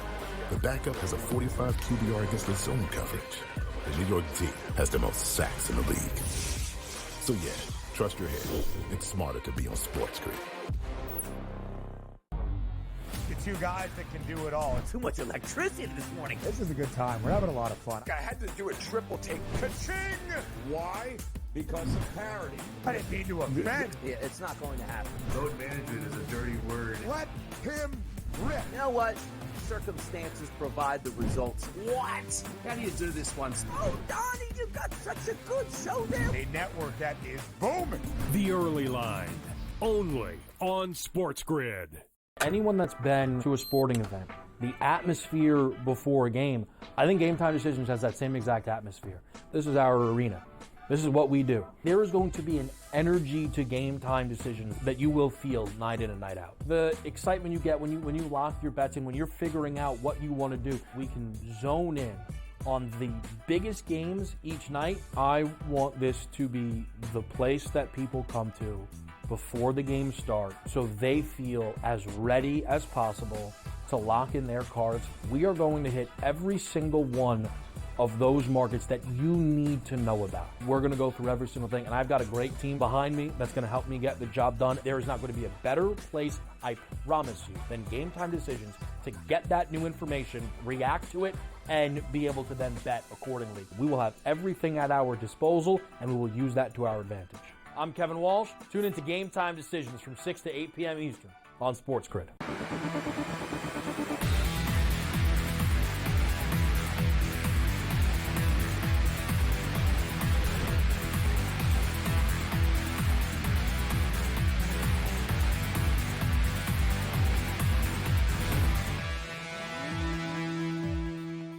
Back here on IGL Pro Football Game Day on the grid again with Scott, with Joe. I am Adam. We've got the Packers and the Eagles kicking off here momentarily in Philadelphia. It is technically, at least listed as a 4:33 Eastern start, which means we're roughly 60 seconds away if that holds true. We just gave out same game parlays for this one that you know. Scott's on the Eagles to win. Joe here believes in the Packers plus 5.5. I am personally aligned with Joe. I am invested in Green Bay plus 4.5. I'll just tell you guys, for me, that, and who knows, like reality will play this thing out. We don't know what Jalen Hurts is going to look like. And I know that Jordan Love is coming off the injury as well. The elbow injury sort of trickled down to the hand, impacted the whole throwing arm there. But the root of my analysis is just, which Hurts are we getting off of 2 weeks in the concussion protocol? Maybe he is 100% and then there's no concern. And if that were the case, maybe I would honestly lean towards Scott and the Eagles winning this game and go all, Charlie Chalk as I am wont to do. But as far as which side feels right, Matt LaFleur, 15-2 against the spread, the Packers in their last 17 games as underdogs of at least a field goal. LaFleur has covered 9 straight such opportunities. That coupled with the fact, again, even when they lose close. That with the fact that we just don't know, again, Scott, how Hurts is going to look, and we'll get an indication here pretty early on in this contest. That's what has me lean toward Green Bay. But what went into, you factoring in how this game plays out? All right, 3 things here, 2 or 3 things anyway. First off, I'll start with the Packers, actually, Adam and Joe. I'd be concerned about Jordan Love. In fact, I am more concerned about Jordan Love than I am Jalen Hurts.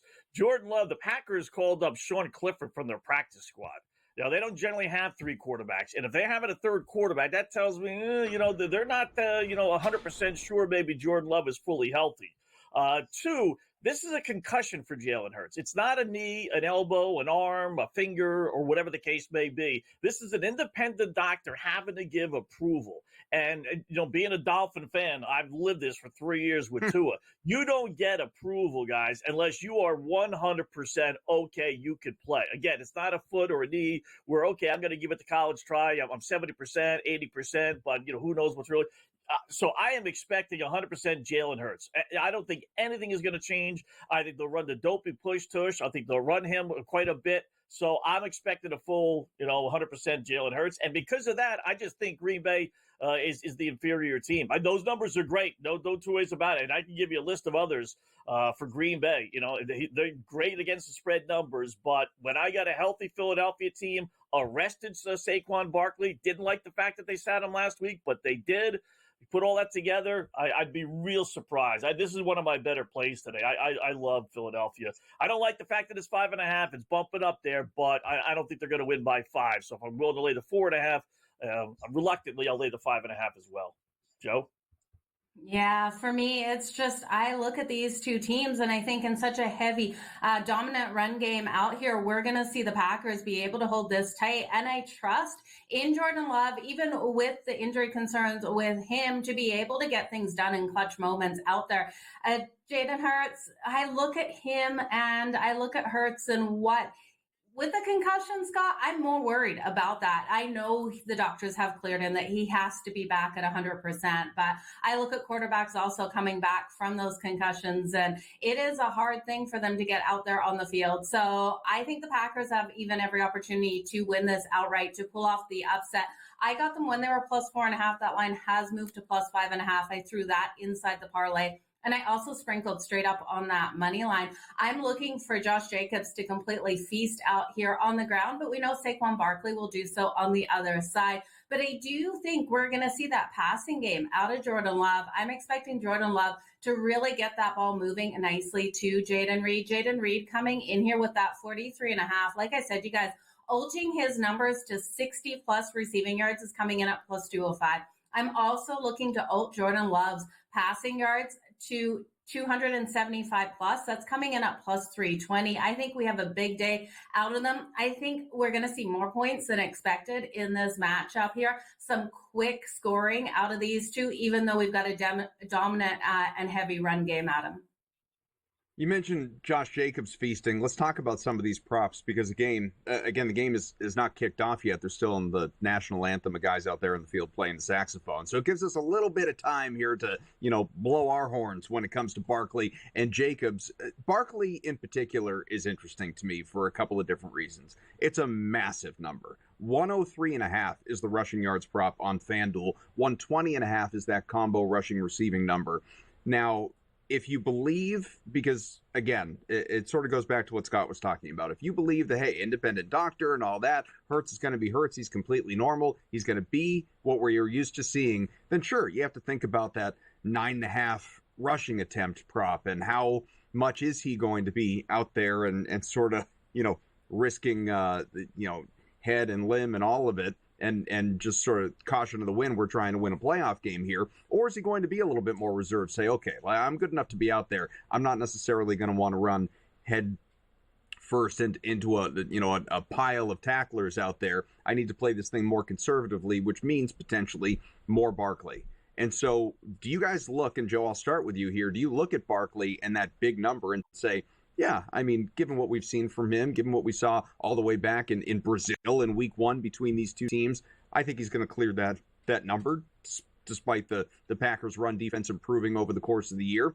Or is it, even though it's a larger number, quote unquote, safer, nothing is free, nothing is automatic, but to, go with the 120.5, just saying he can kill you in so many different ways. I think he's going to be involved in the receiving game. I would rather just take the combo prop.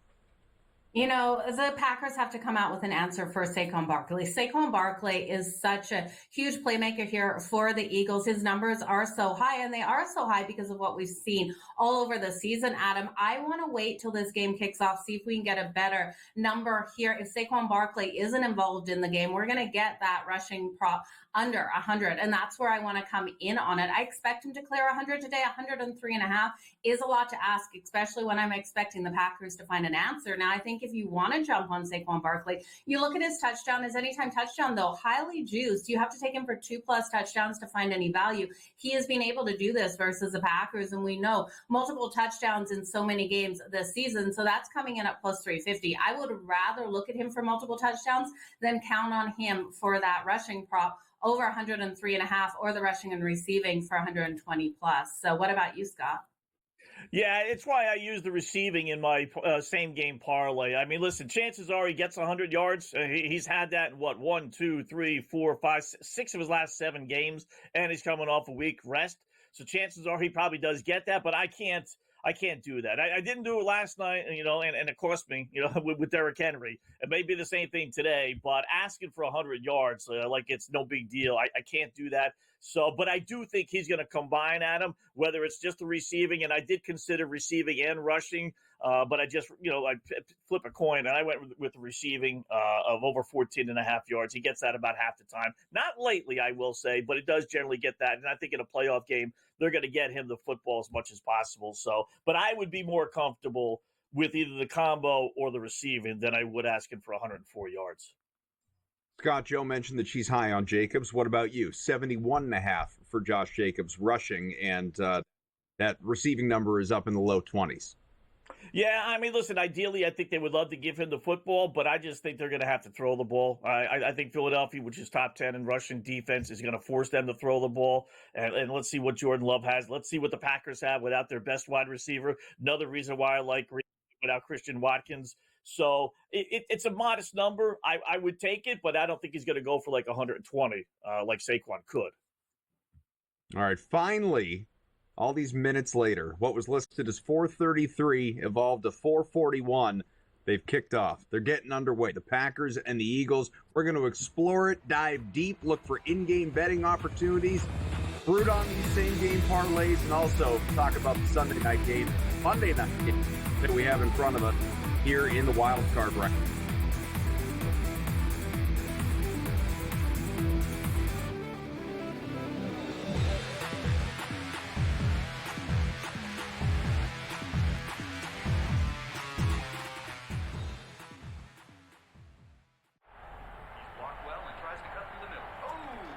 Your gut says Miami is going to win, and you should take the over.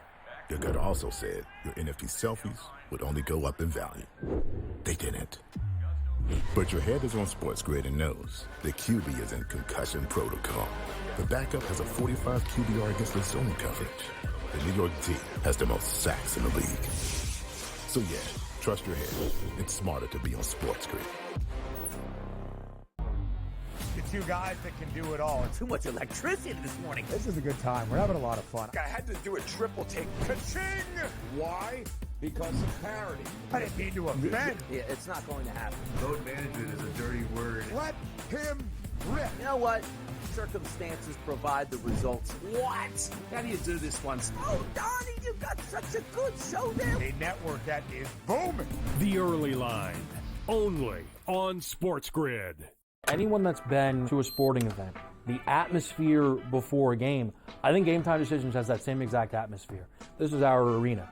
This is what we do. There is going to be an energy to Game Time Decisions that you will feel night in and night out. The excitement you get when you lock your bets in, when you're figuring out what you want to do, we can zone in on the biggest games each night. I want this to be the place that people come to before the game starts so they feel as ready as possible to lock in their cards. We are going to hit every single one of those markets that you need to know about. We're going to go through every single thing, and I've got a great team behind me that's going to help me get the job done. There is not going to be a better place, I promise you, than Game Time Decisions to get that new information, react to it, and be able to then bet accordingly. We will have everything at our disposal, and we will use that to our advantage. I'm Kevin Walsh. Tune into Game Time Decisions from 6 to 8 p.m. Eastern on SportsGrid.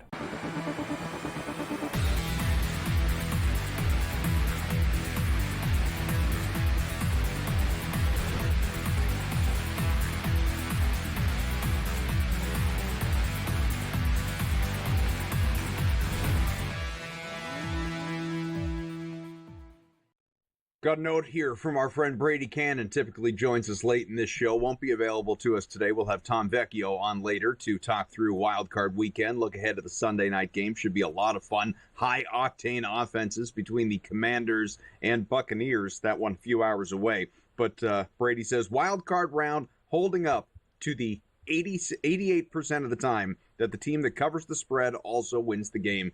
3 for 3 so far. Entering this one here, obviously. The Packers, the Eagles, they are underway. And, guys, immediately a fumble out there on the field that in the midst of a booth review right now. So Elliott had kicked it off for Philadelphia, and it was fumbled by Nixon, recovered by Trotter. The official review says loose ball recovery, play was upheld, ruling on the field stands. And so right now we have got the Eagles offense here on the field only seconds into this game, and obviously looking for some early points already sitting right around the 25-yard line, guys.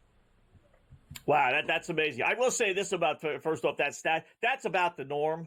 Don't ask why, but I didn't do week 18 yet. But heading into week 18 in the regular season, you had 187 winners, 142 covered the spread.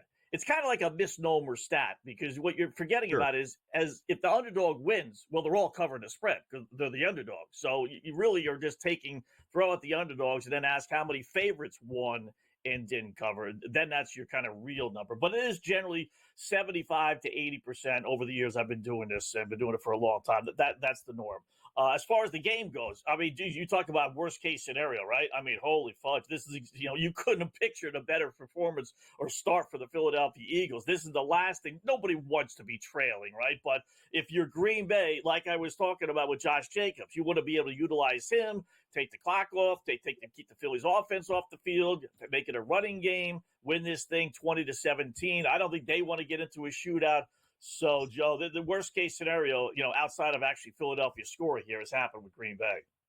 Yeah, absolutely. And the books are reflecting that already right away in the numbers. You guys, as soon as the Eagles got the ball back, it was a spread of 9.5 with the books expecting them to come down the field and convert that touchdown. Now, it's looking like they're going to. They're 2nd and 9 in this situation right now. The defense came up with a big stop. But you look at the Eagles, how strong they are in the red zone. I won't be shocked if they're able to get the touchdown on the board, Adam. They did that fast. Jahan Dotson came up with the touchdown after Saquon Barkley ran the ball, including a 16-yarder. He had 2 for 17 on that abbreviated drive. Hurts, the only time he threw the ball, connected with Dotson for the 11-yard score. And so, the Eagles with the extra point. Now it is 7-0, not even 2 minutes gone by here in this wild card round game. And that line, as Green Bay will be getting the ball back. Of course, we thought the Packers were going to get the ball to begin with. Didn't wind up happening that way. Plus 11.5, as Joe noted, is where we sit on the spread, and that total has jumped up almost a full touchdown, 51.5 here, Joe. Yeah, that was a fast jump. And you look at that money line, it's already coming in at plus 350 here for the Packers and reflecting $5 favorite here for the Philadelphia Eagles. So I'm expecting the points to come back. I think the Packers will drive down the field and get something done. They have to answer back off of this one, Scott. Scott, I know that you are backing the Eagles in this. Is there a hedging opportunity where you would be jumping in on the Packers plus the points? Does plus 11.5 really interest you? That line actually just moved to 9.5 right now. Yeah, I saw that. I don't know, maybe they've had to kick off and they returned it back. Sometimes our TV sets are a little bit slower because it is interesting. It was 11.5. Sometimes they just put wrong lines up there. I don't even think they do it by accident. I really don't. I think they do it on purpose, Joe. We've talked about this. I think they put 11.5 up there. Everyone's saying, wow, okay, I'll take Green Bay 11.5. And then once everyone puts Green Bay in, then they drop it to 9.5, and they get all these suckers that say, all right, just give me the 9.5 then. When in reality, that was the intention. But if you put 9.5 up there to start with, then you're not taking it.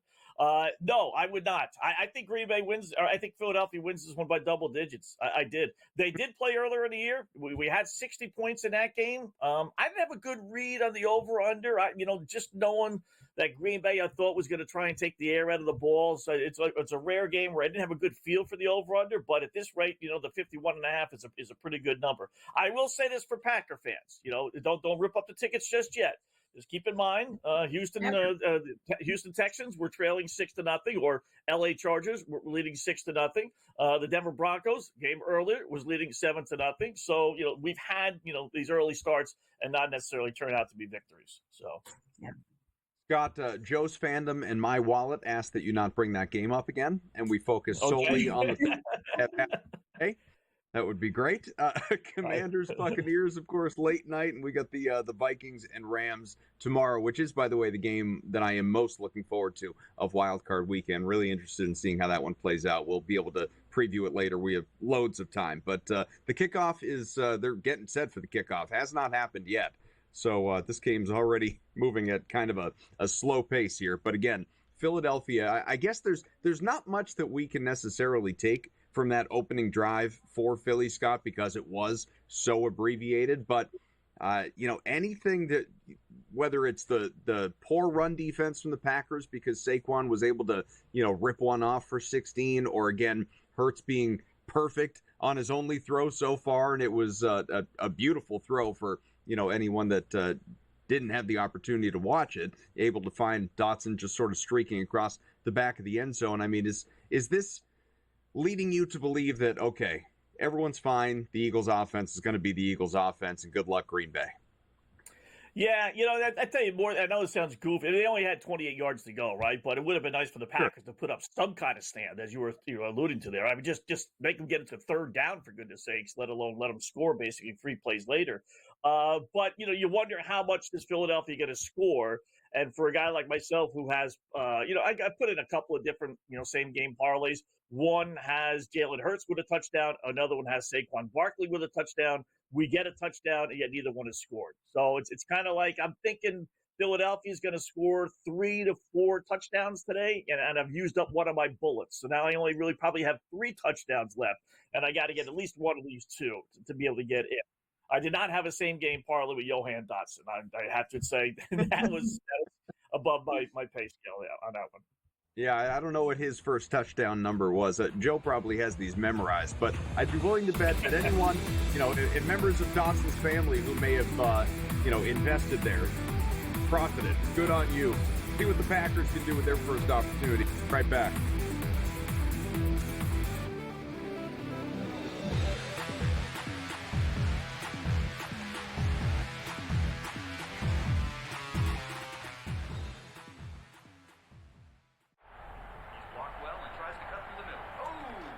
Your gut says Miami is going to win, and you should take the over.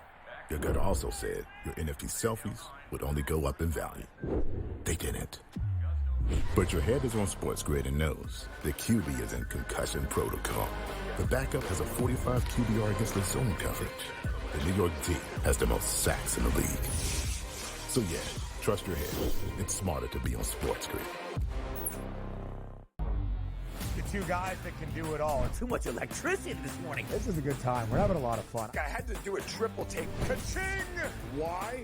Because of parity. I didn't mean to offend. Yeah, it's not going to happen. Load management is a dirty word. Let him rip. You know what? Circumstances provide the results. What? How do you do this one? Oh, Donnie, you got such a good show there. A network that is booming. The Early Line, only on SportsGrid. Anyone that's been to a sporting event, the atmosphere before a game, I think Game Time Decisions has that same exact atmosphere. This is our arena. This is what we do. There is going to be an energy to Game Time Decisions that you will feel night in and night out. The excitement you get when you lock your bets in, when you're figuring out what you want to do, we can zone in on the biggest games each night. I want this to be the place that people come to before the games start so they feel as ready as possible to lock in their cards. We are going to hit every single one of those markets that you need to know about. We're going to go through every single thing, and I've got a great team behind me that's going to help me get the job done. There is not going to be a better place, I promise you, than Game Time Decisions to get that new information, react to it, and be able to then bet accordingly. We will have everything at our disposal, and we will use that to our advantage. I'm Kevin Walsh. Tune into Game Time Decisions from 6 to 8 p.m. Eastern on SportsGrid.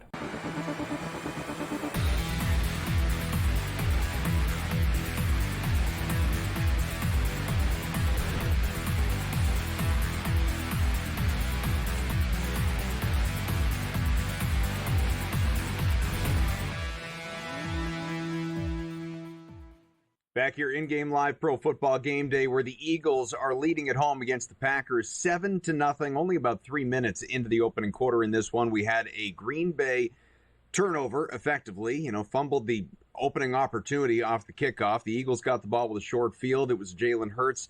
Easy touchdown to Jahan Dotson. And now the Packers really doing a whole lot of nothing as Hurts is getting ready to come back on the field.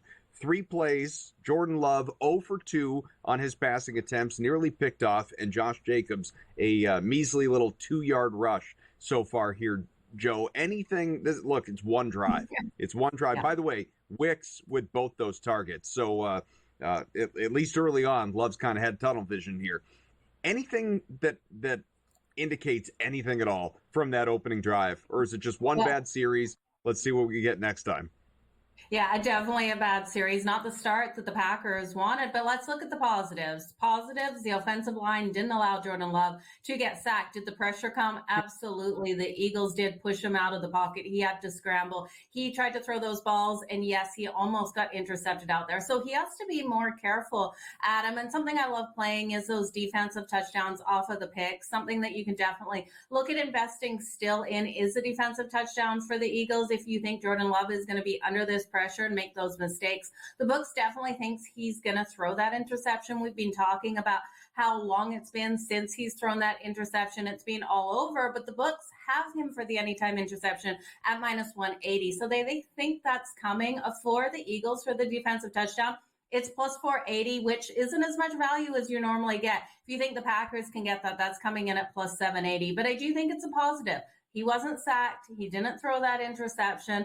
Let's settle down a little bit here for the Packers and get something done. But Scott, the Eagles, they're definitely looking like they brought their A game today. Yeah, I'll say, FanDuel did it again. They posted 13.5. And at that point, I was like, boy, I tell you, that's a big number, right? But then it quickly went down to 10.5. So even a bigger drop from the 11.5 to 9.5 that we talked about before. Again, if you would have put it in at 13.5, could you have really gotten Green Bay? Probably not. Probably would have kicked back saying, the line has changed. I don't know why they do that stuff. Maybe they accidentally punched the wrong number. I don't know. You can look at the positives, Joe. That's fine. But I will tell you, you and I had as good a chance at catching those two passes that Jordan Love threw because one was in between two guys, and he wasn't really close to either one, the one that nearly got picked off. And then the other one, this last one, was about 25 yards over the wide receiver's head. He's lucky he didn't get called for intentional grounding, but he was out of the pocket. So, but as far as direction, like close to his two receivers that he's thrown the ball to, not looking good. But it's early. It's one drive.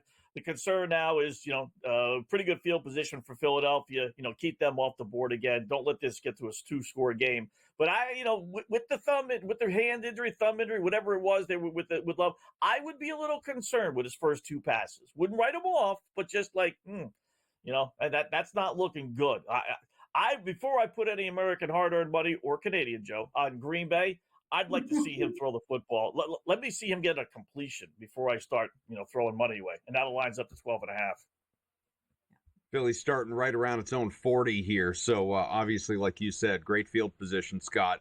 Josh Jacobs, Joe, you mentioned him earlier, and you think he's going to feast today, and he very well may. Again, we're 3 minutes into this game. But I bring him up because what's notable is the pregame line was 71.5 rushing yards. It has plummeted to now 56.5, given that with one series he picked up only 2 yards. Would you go over this number? Yeah, heck yeah, I would, Adam. I really do think he's going to have a big day, and I know they're going to have to pass that ball. But you also look at Josh Jacobs, and we have seen a completion there for A.J. Brown. But you look at Josh Jacobs, and you look how strong he is. They have to implement that running game, and he can break away for those long runs as well. And as soon as they get caught up, that is going to be the game plan. So with only 2 rushing yards, 56.5, it's such a light number. I would take that over, and I did invest at 100+ rushing yards for Josh Jacobs. Now, if you wanted to jump in on that live, it's +500. I got that at +320 on the last commercial break, Adam. So I do think it's coming into play. I really do think he's going to have that day on the ground, even though they're trailing right now. Saquon up to 4 for 21 right now. A.J. Brown's on the board, a 10-yard catch, and Jalen Hurts is perfect. He is 3 for 3 for 25 passing yards right now. Again, the Eagles up 7-0, not even 5 minutes into this game, and already on the hunt for more points, obviously, as they are sitting right at midfield now, 35 at the Green Bay 47. So are in need of needing, obviously a first down pickup here. As aggressive as some of these coaches are sometimes, Scott, I don't think we're going to see 3rd and 5 or 4th and 5 from midfield going for it here. Can play conservative a little bit early on. That said, in the last game, it's the early fake punt first down pickup. So who knows?